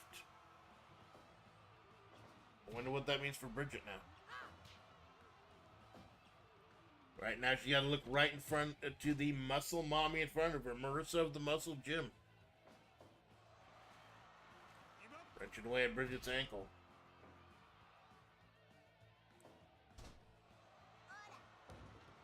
Got the long fucking talk with more of this. Her ankle. Big wheel kick by Bridget.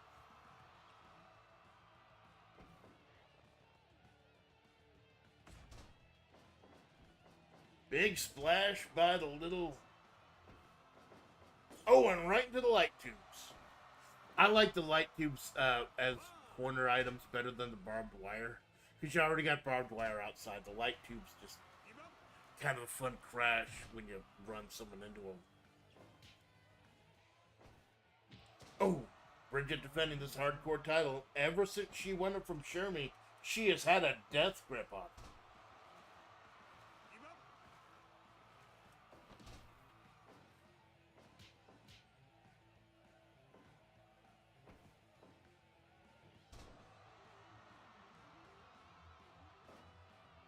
After this, we will have our tag team championship match.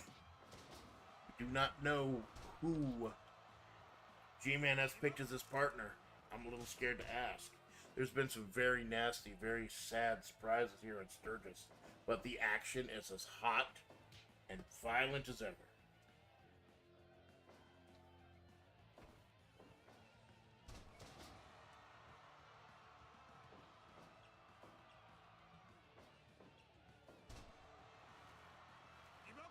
Bridget lost between those massive legs of Marissa, still able to hit the figure 4.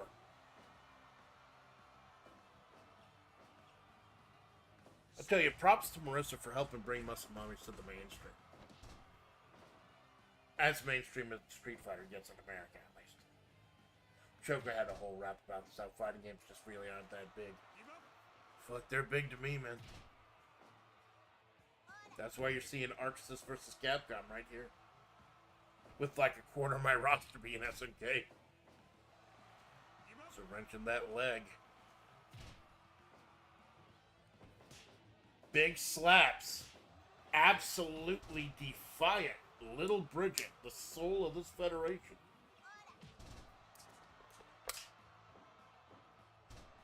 Going over. And tonight we have a fight for the soul of this federation as Roboco, our world heavyweight champion, the one who saved us from Geese Howard's nightmare, was attacked by Steel Johnson. Zos, who's hey Zos? I don't know. It's pretty close. Bridget's defending the hardcore title, if that's who you're asking. What you're asking. You're going time, man. We got the big tag team match coming up. Tag team title match. Mayor of Flavortown match and the World Heavyweight Championship. That's just, I'm doing the less important matches in the not a match. If a match is not important, it doesn't make it on the fucking card. But the more important stuff I'm saving for later in the day when more people wake up.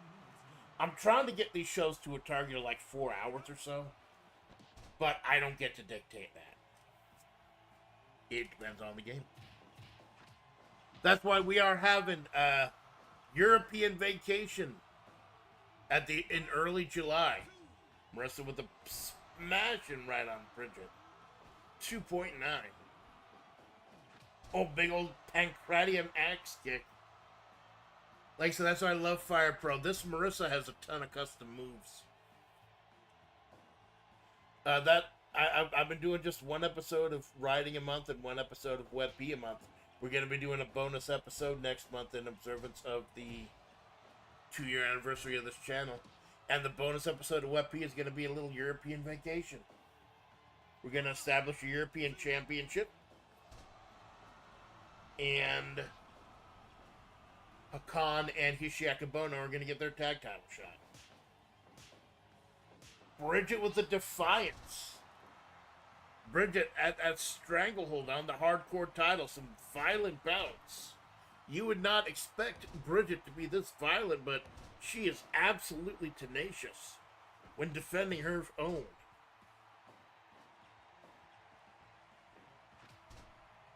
Kicked by Bridget. And whoever wins the title at our European vacation, they got Takamori to look forward to. Strength of Marissa.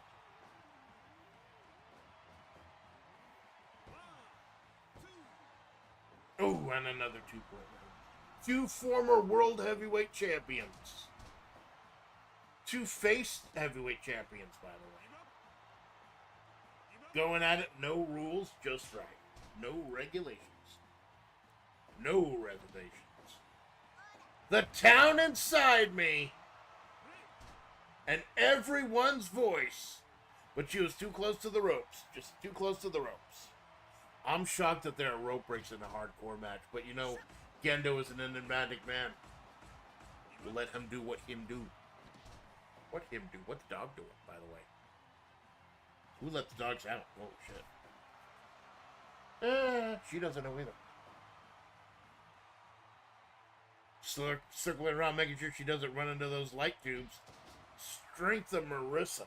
This Marissa, whoever made it, big props. I'm a little bummed out they didn't make Manon, though. Like, I don't think that... And there we go! Ever since she won the belt from Shermie, Bridget has been a house of fire with that strap. And she defeated another former world heavyweight champion in Marissa. They said, even though she was formerly one of the most, she was the most dominant champion in this federation until the nightmare that was Geese Howard took hold.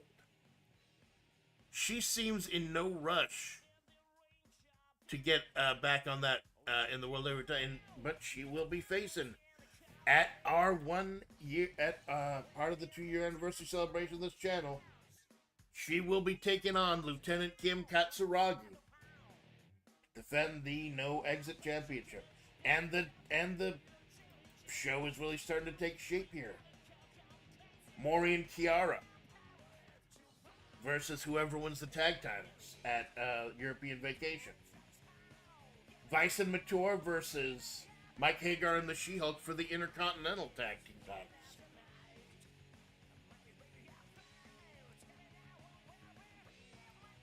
Alright, now setting everything up.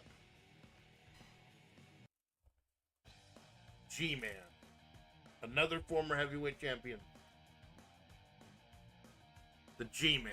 An enigmatic fucking piece of shit.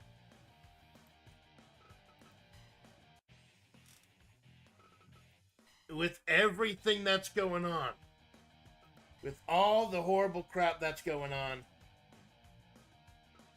G-Man reminded me that he is a man without a city. He is a man without a group.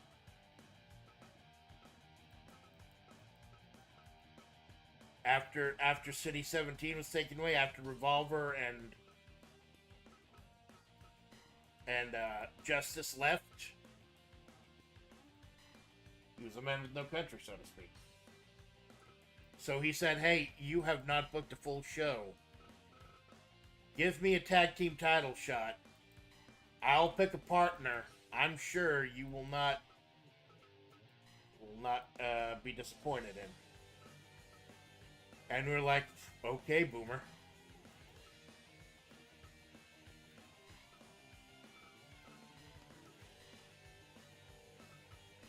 As, like I said, it was Landau's decision after the absolute clusterfuck last month with the way that CYS versus Lincoln Zelda went. With Chris getting knocked out. And then Link winning by disqualification. You cannot win titles by disqualification. So it was to make the decision, and I believe the decision was smart, and the decision stand.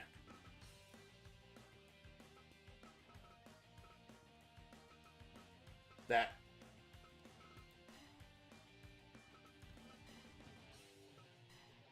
I'm sorry, here we go. That the Orochi team successfully defended the World Heavyweight title.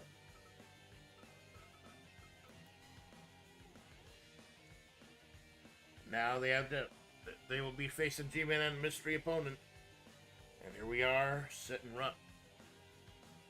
The following matchup is for the Tag Team Championship. First,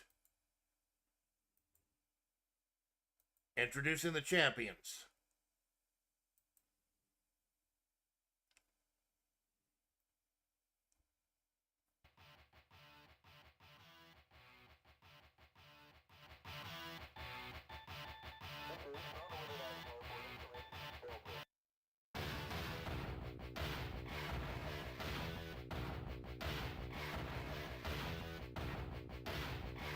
Chris, Yashiro, and Shermie.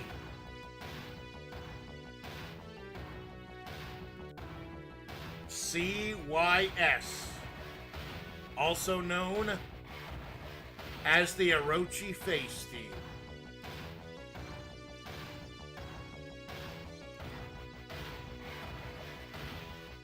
You can feel the distortion in the air. The rhythmic hallucination. Again, Shermie will be sitting on the sidelines. Chris and Yashiro will be the ones defending the titles. And their opponents.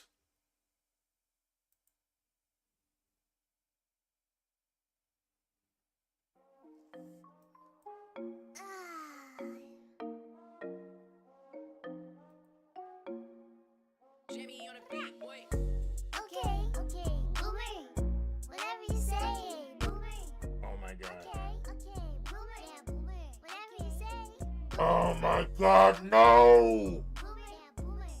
No! It's Dag Boomer! Dag fucking Boomer of the SWA!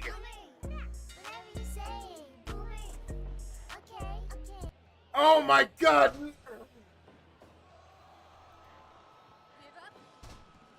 Oh my god, it makes perfect sense now.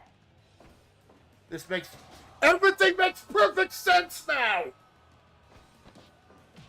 It was the G-Man who opened the door. It was the G-Man who got Scott Steele Johnson in, was able to let him assault Robico, got him that heavyweight title shot, and now he has brought fucking Dag Boomer. And there's Bobby, that piece of shit. We are now in the unenviable position of cheering for convicted murderer cultists over a boomer. Because there are cultists. Oh my god. It was the G-Man all along. It was the G-Man he's the reason that Steele Johnson is here. He's the reason that he was able to cross over from my Sunday training streams, mission mode streams,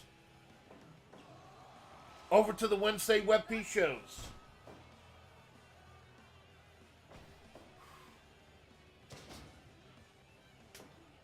Boomer tagging in the G-Man. This piece of shit. G-Man has lost everything. He lost City 17 when Maury defeated him. He lost his stable and he's a man with no country now. So he found home in the SWA, the Spike Jumps Out Wrestling Alliance.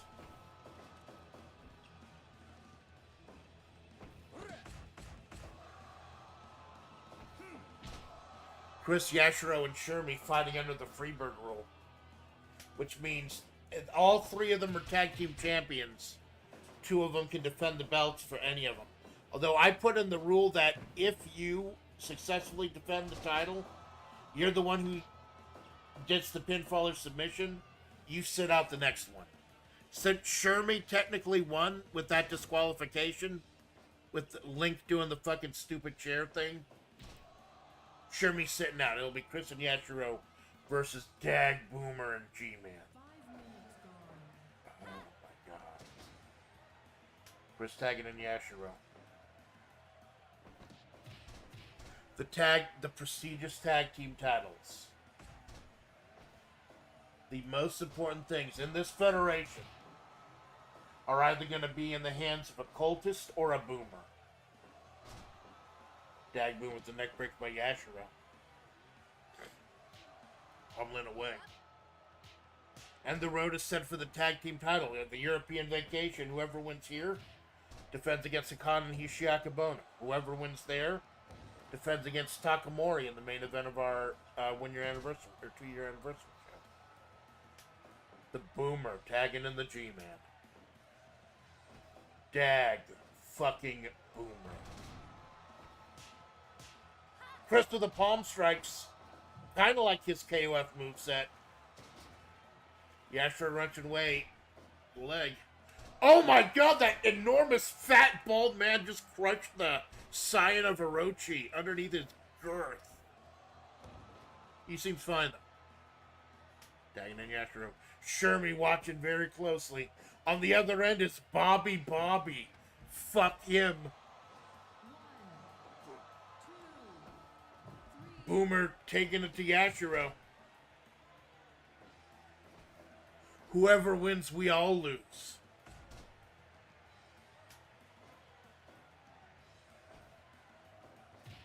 Whoever wins, we all lose.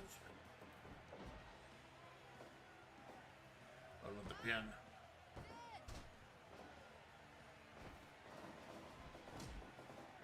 Middle right at the end. Chris breaking up the Boomer.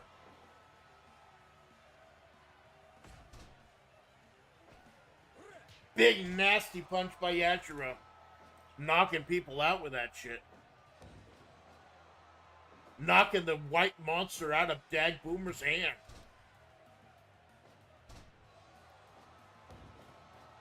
Drop the knee.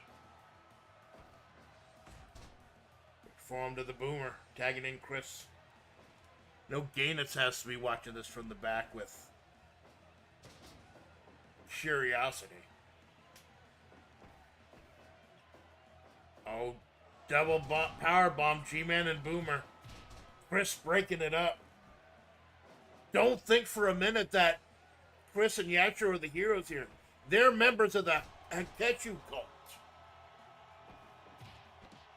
You're gonna have cultists or boomers. It's like Plants vs. Zombies. You can't fucking win either way. Chris throwing them up. 2.9. 2.9.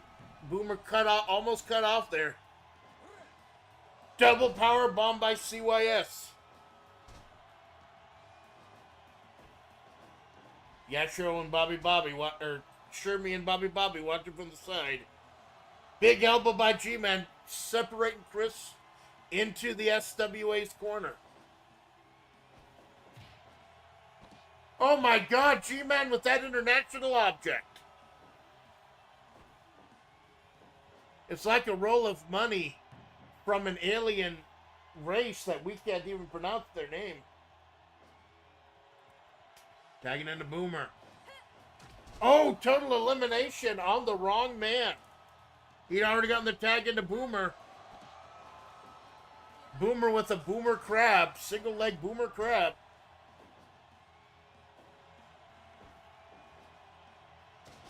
It all makes sense now. G-Man's the one who opened up the forbidden door.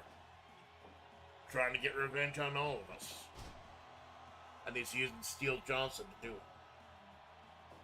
What kind of deal did Steel Johnson sign? 2.9. He almost had the Boomer down. Boomer down. Boomer keeps getting saved. Oh, misses the G-Man, but still hits the Boomer. That's a boring fucking splash. Slam, whatever. He was slammed, but he was not welcome to the jam. As he tags in the G-Man. Bobby standing on the side thinking about jumping off of cages.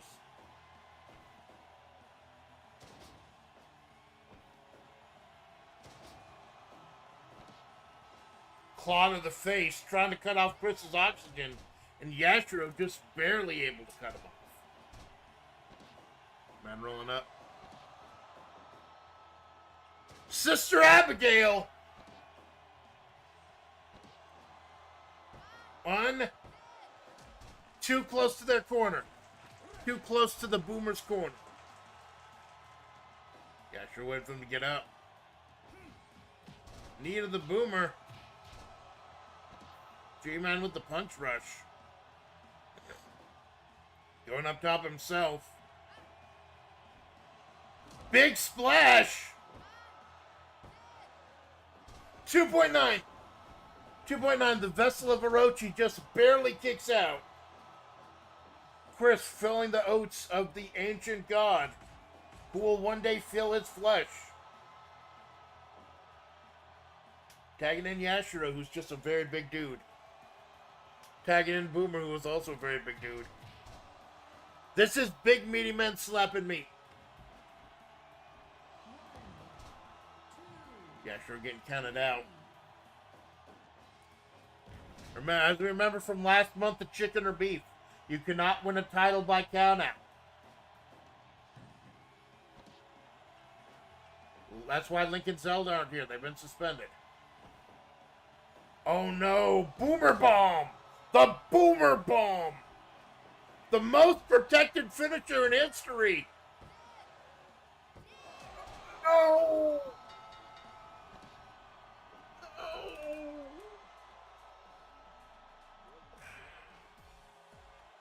Chris, it's just a half second too late. A half second too late.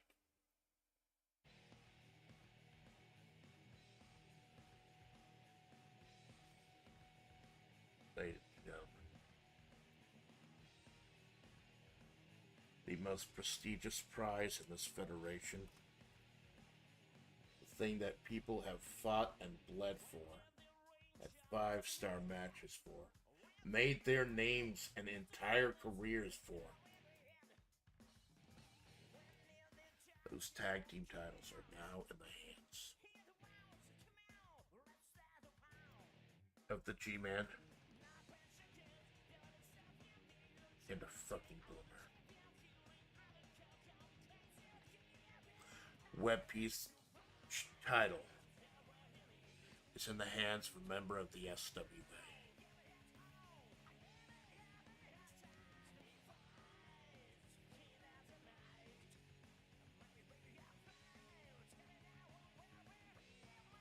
Dear God.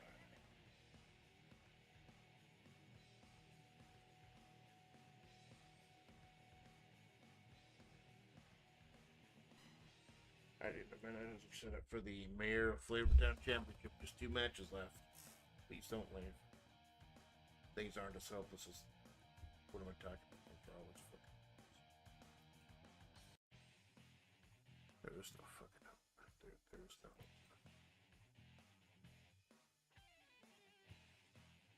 Who's gonna step up? Is it gonna be Hakan and Hishi Akibono? Is it gonna be Nakamori?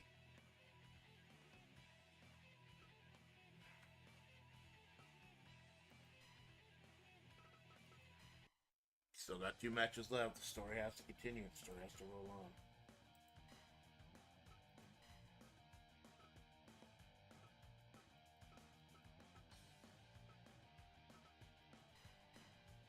The story ended last month for Geese Howard.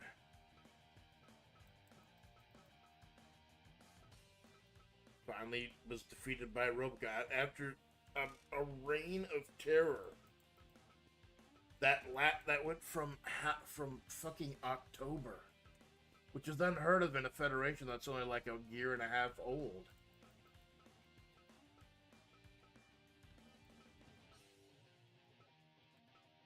East Howard was finally defeated by Robocop. She forfeited the Mayor of Flavortown Championship. She put her career on the line. And she beat him in 6 minutes. The end of the nightmare. That's why this federation, or this show is called Road Out. This show is called Road Out of the Nightmare. We have entered a completely new fucking nightmare.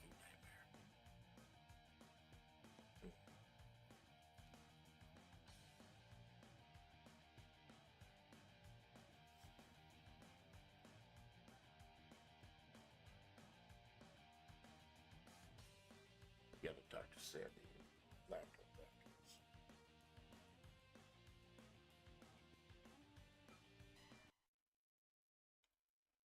Ladies and gentlemen, a couple more stores to close before we get ready for our big show in July. Geese Howard losing the World Heavyweight Championship on the same night that his half-brother, Wolfgang Krauser, who is also not a member of this federation, won the vacant Mayor of Flavortown title. Wolfgang saw his brother Geese, his half-brother Geese, and said, I came here solely to kill you. So Geese, right off of losing the World Heavyweight title, now faces his half-brother Wolfgang Krauser. This is truly a story of the wolves. Terry Bogard has kicked both these guys in the dick, by the way.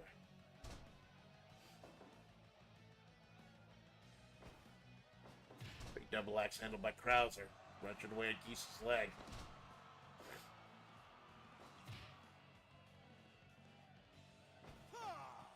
Big scoop and a slam by Krauser. Wrenching away at his face.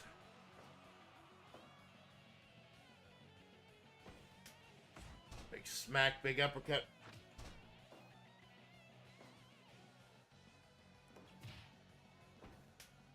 Another uppercut by Geese.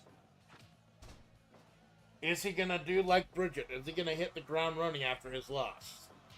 Or will Krauser be able to lure this victory against his brother, like so many other victories in the past?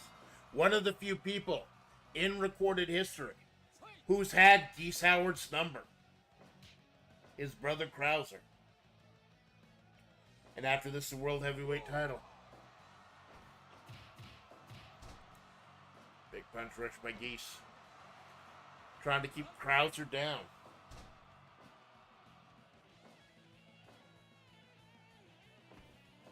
Oh, snap bear by Krauser. Big leg drop.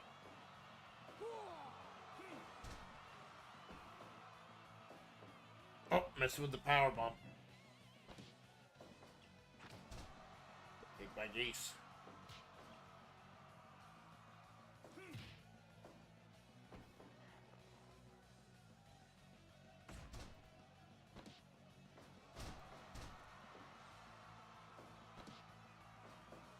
Richard away got that straitjacket on him. Very dangerous place to be. Very dangerous. Any move can end a gruesome fighting Mayor of FlaVR style match.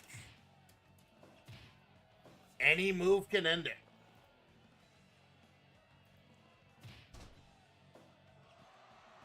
Wrench it over right now. That Kata Hajime. I believe Geese has actually ended title matches with that.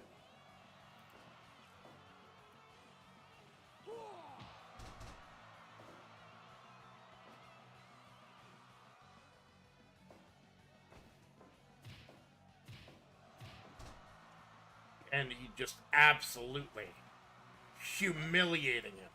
Saved by the bell. Quite literally. Saved by the bell. Big wheel kick.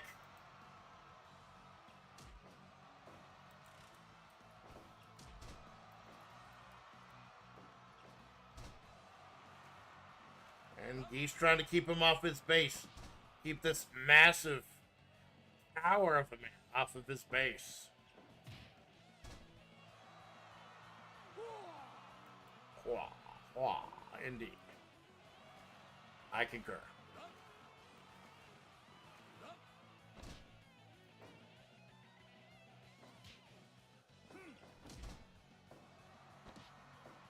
Flipping Geese off. Something that many people wish they'd like to do.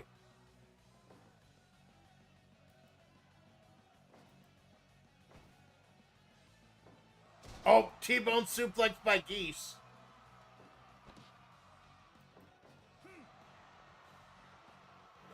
Wait a minute. Oh, STO by Geese. Come on, he got the balls to tell him to get up. You feel Geese's confidence flowing. Big power bomb by Krauser, though. Problem is, it's a pinfall. You can't get pinfalls in Mayor of FlaVR matches.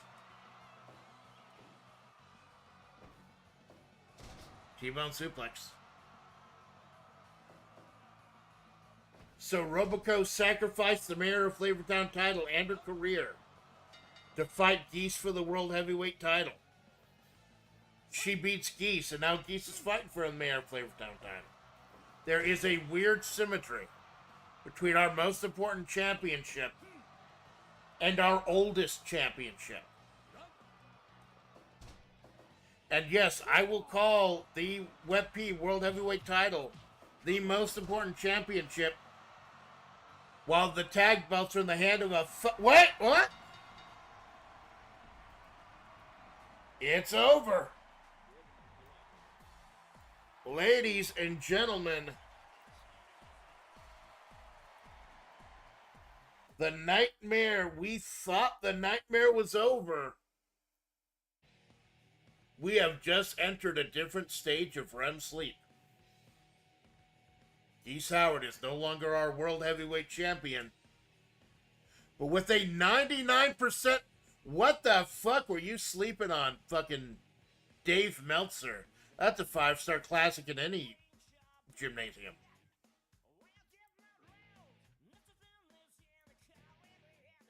Geese Howard Oh my god, that maybe I should stop the show right now. This night just keeps getting worse and worse. Geese Howard, the nightmare continues. And he is the mayor of Flavortown champion. But at least the belt is in the hands of someone with a fucking contract now. User, I feel like I'm used.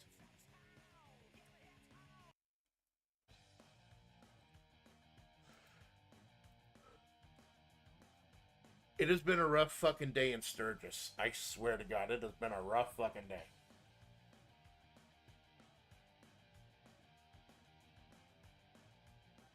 We are at the main event now. Our tag team belts are in the hands of a fucking boomer.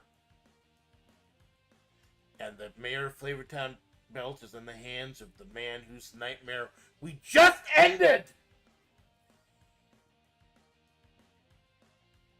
And now we might lose our other belt, too.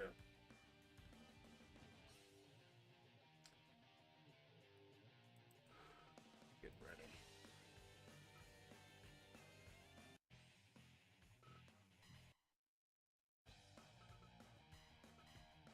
So it was Robico. Going heart and soul. Heartbroken that... She was absolutely heartbroken that her friends were not going to sign up again.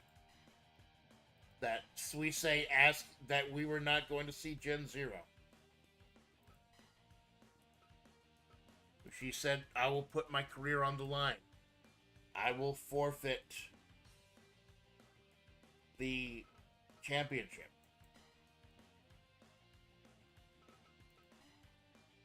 I'll do everything I need to, and she won. She conquered the nightmare. But now we've got a new nightmare.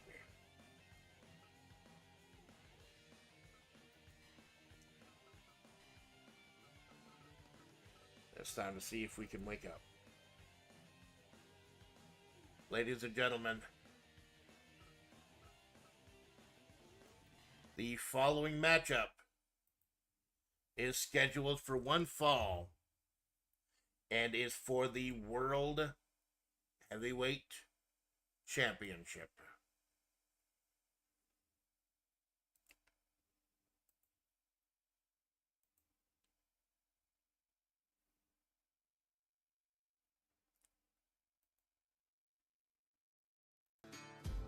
First, making his way to the ring, representing the Spike Chunsoft Wrestling Alliance, Steel Johnson.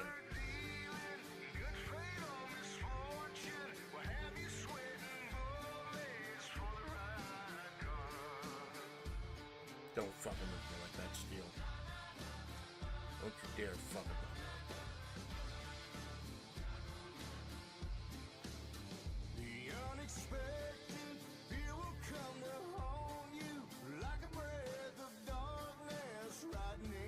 And an opponent, the World Heavyweight Champion,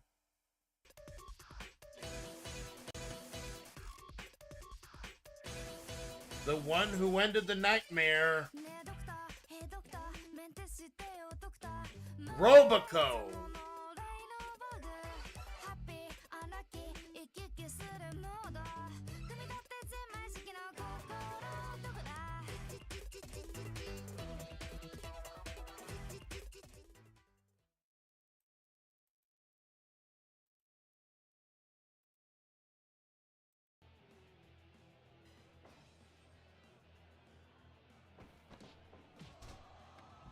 Oh my God!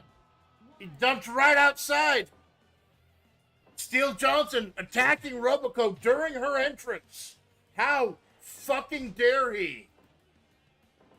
Hello, man. Hello, Dragon Lord. Welcome to our main event. It's been a really bad fucking night. But maybe Robico can redeem us all. Maybe Robico can save the day. It has been a long fucking day, Dragon Lord. She is defending the title against Steele Johnson, who does not have a contract, who is representing the SWA, and whose friend Dag Boomer just stole our tag team titles. Reginald Way Robico now, the main event.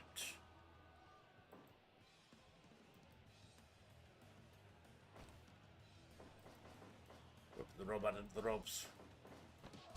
Big body splash by Johnson. Big dropkick, shotgun dropkick by Robico. The one who ended the nightmare. Yet the nightmare begins again, and the nightmare intensifies as we head into our July show. Steele Johnson rolling her up. This is for the World Heavyweight title.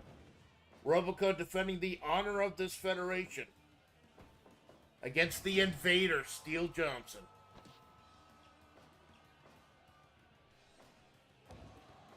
Gotta head out. Have a hopefully positive breath. Joe, thank you, Jinx.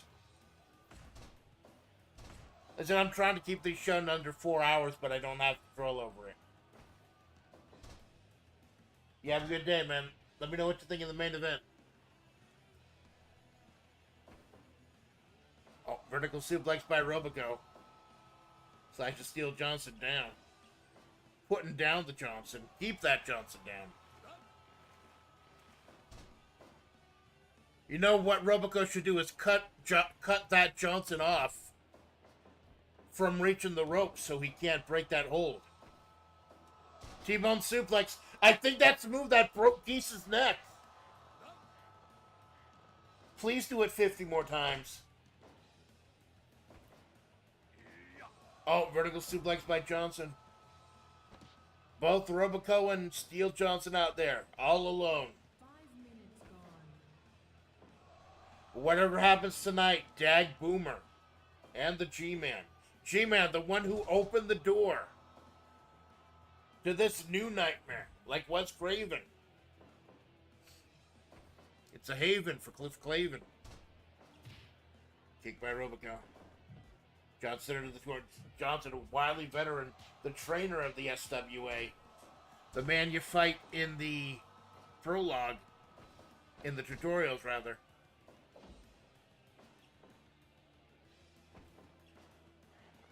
Running Bulldog by Johnson.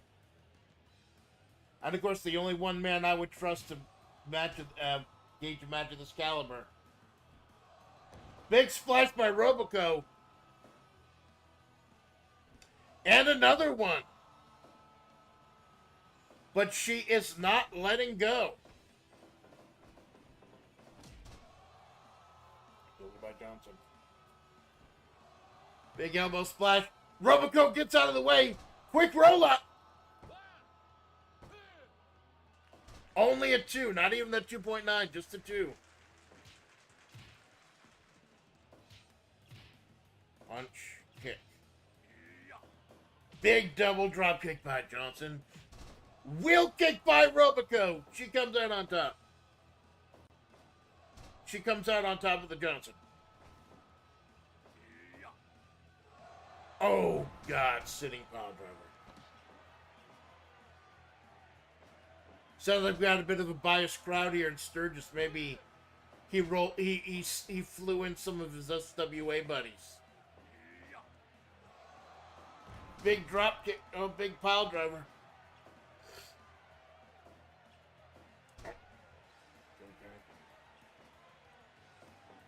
Big shotgun drop kick.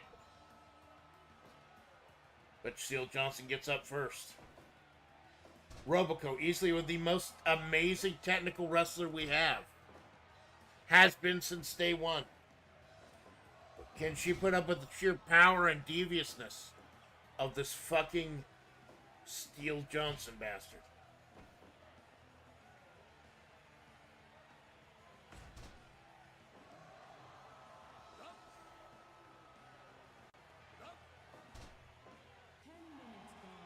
Down. This show's taking as long as it takes. Wrenching the arm. That's the arm of Robico.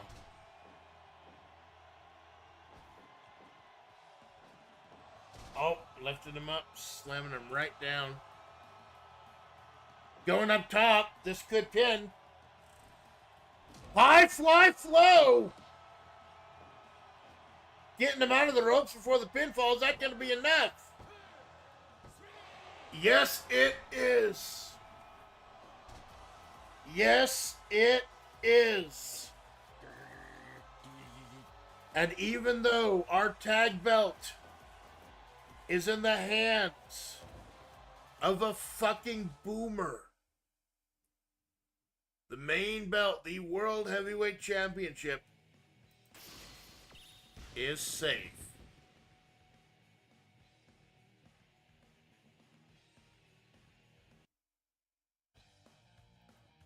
Ladies and gentlemen,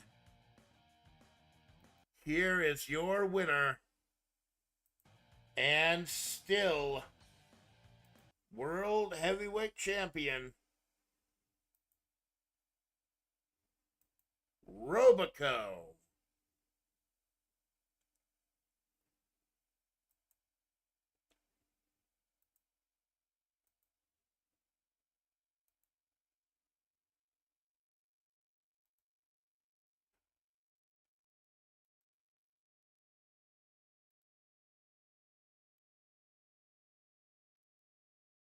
She put her heart and soul on the line to win the belt and put everything else on the line to defeat the invader. Successful.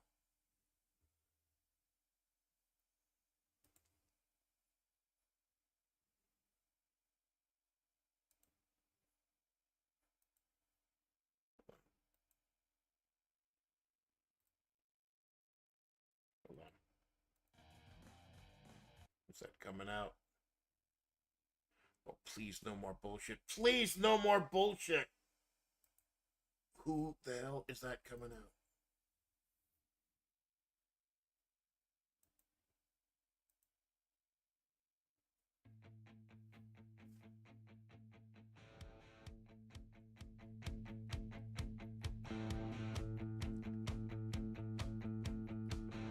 Robico ready for anything. She's proven that.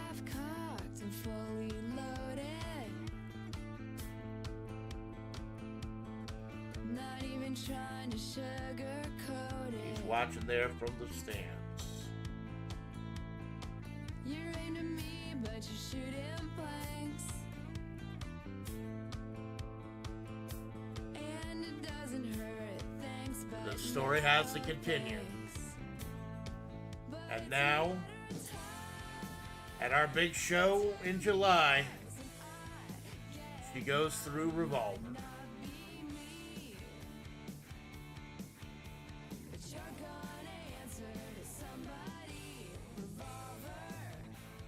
James, thank you for stopping by. Malone, thank you for stopping by. Zaz, thank you for stopping by. Dragon Lord, thank you for stopping by. Lurkers, VOD Watchers, Second Screen Saints. Early July, European title tournament.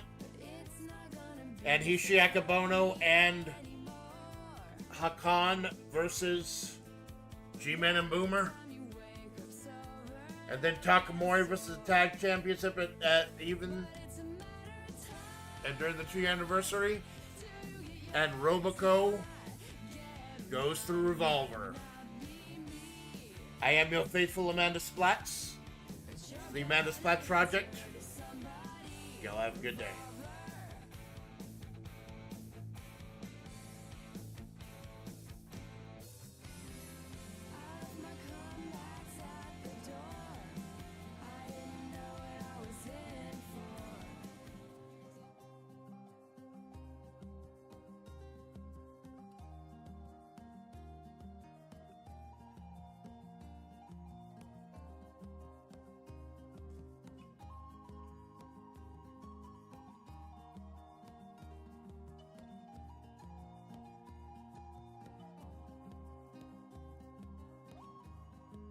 Okay, so we got 2 injuries to roll for.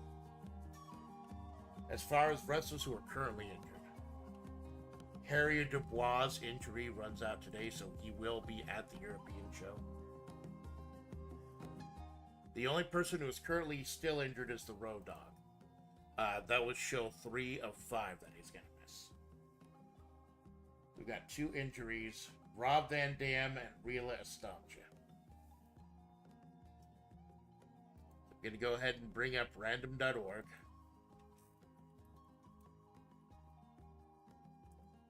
Now, the rule is for rolling for injuries.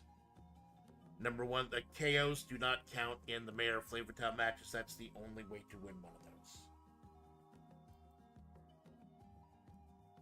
I'm going to roll 2d6.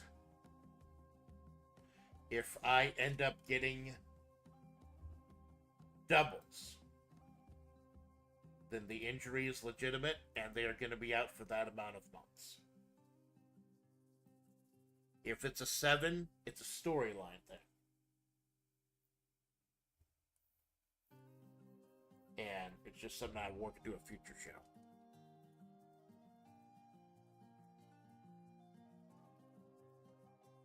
Like I said, after this, if neither of these two are injured, the only person who'll be working off an injury is the Road Dog. So first of all, rolling for injuries for Rob Van Dam.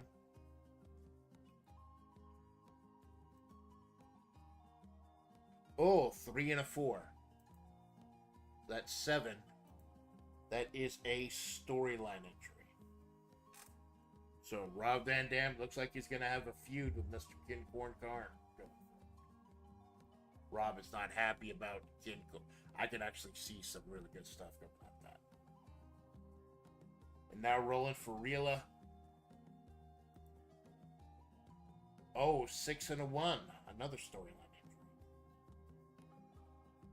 So they're not going to miss any time.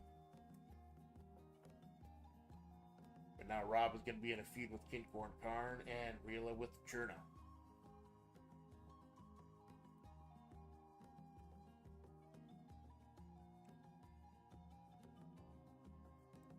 Very interesting.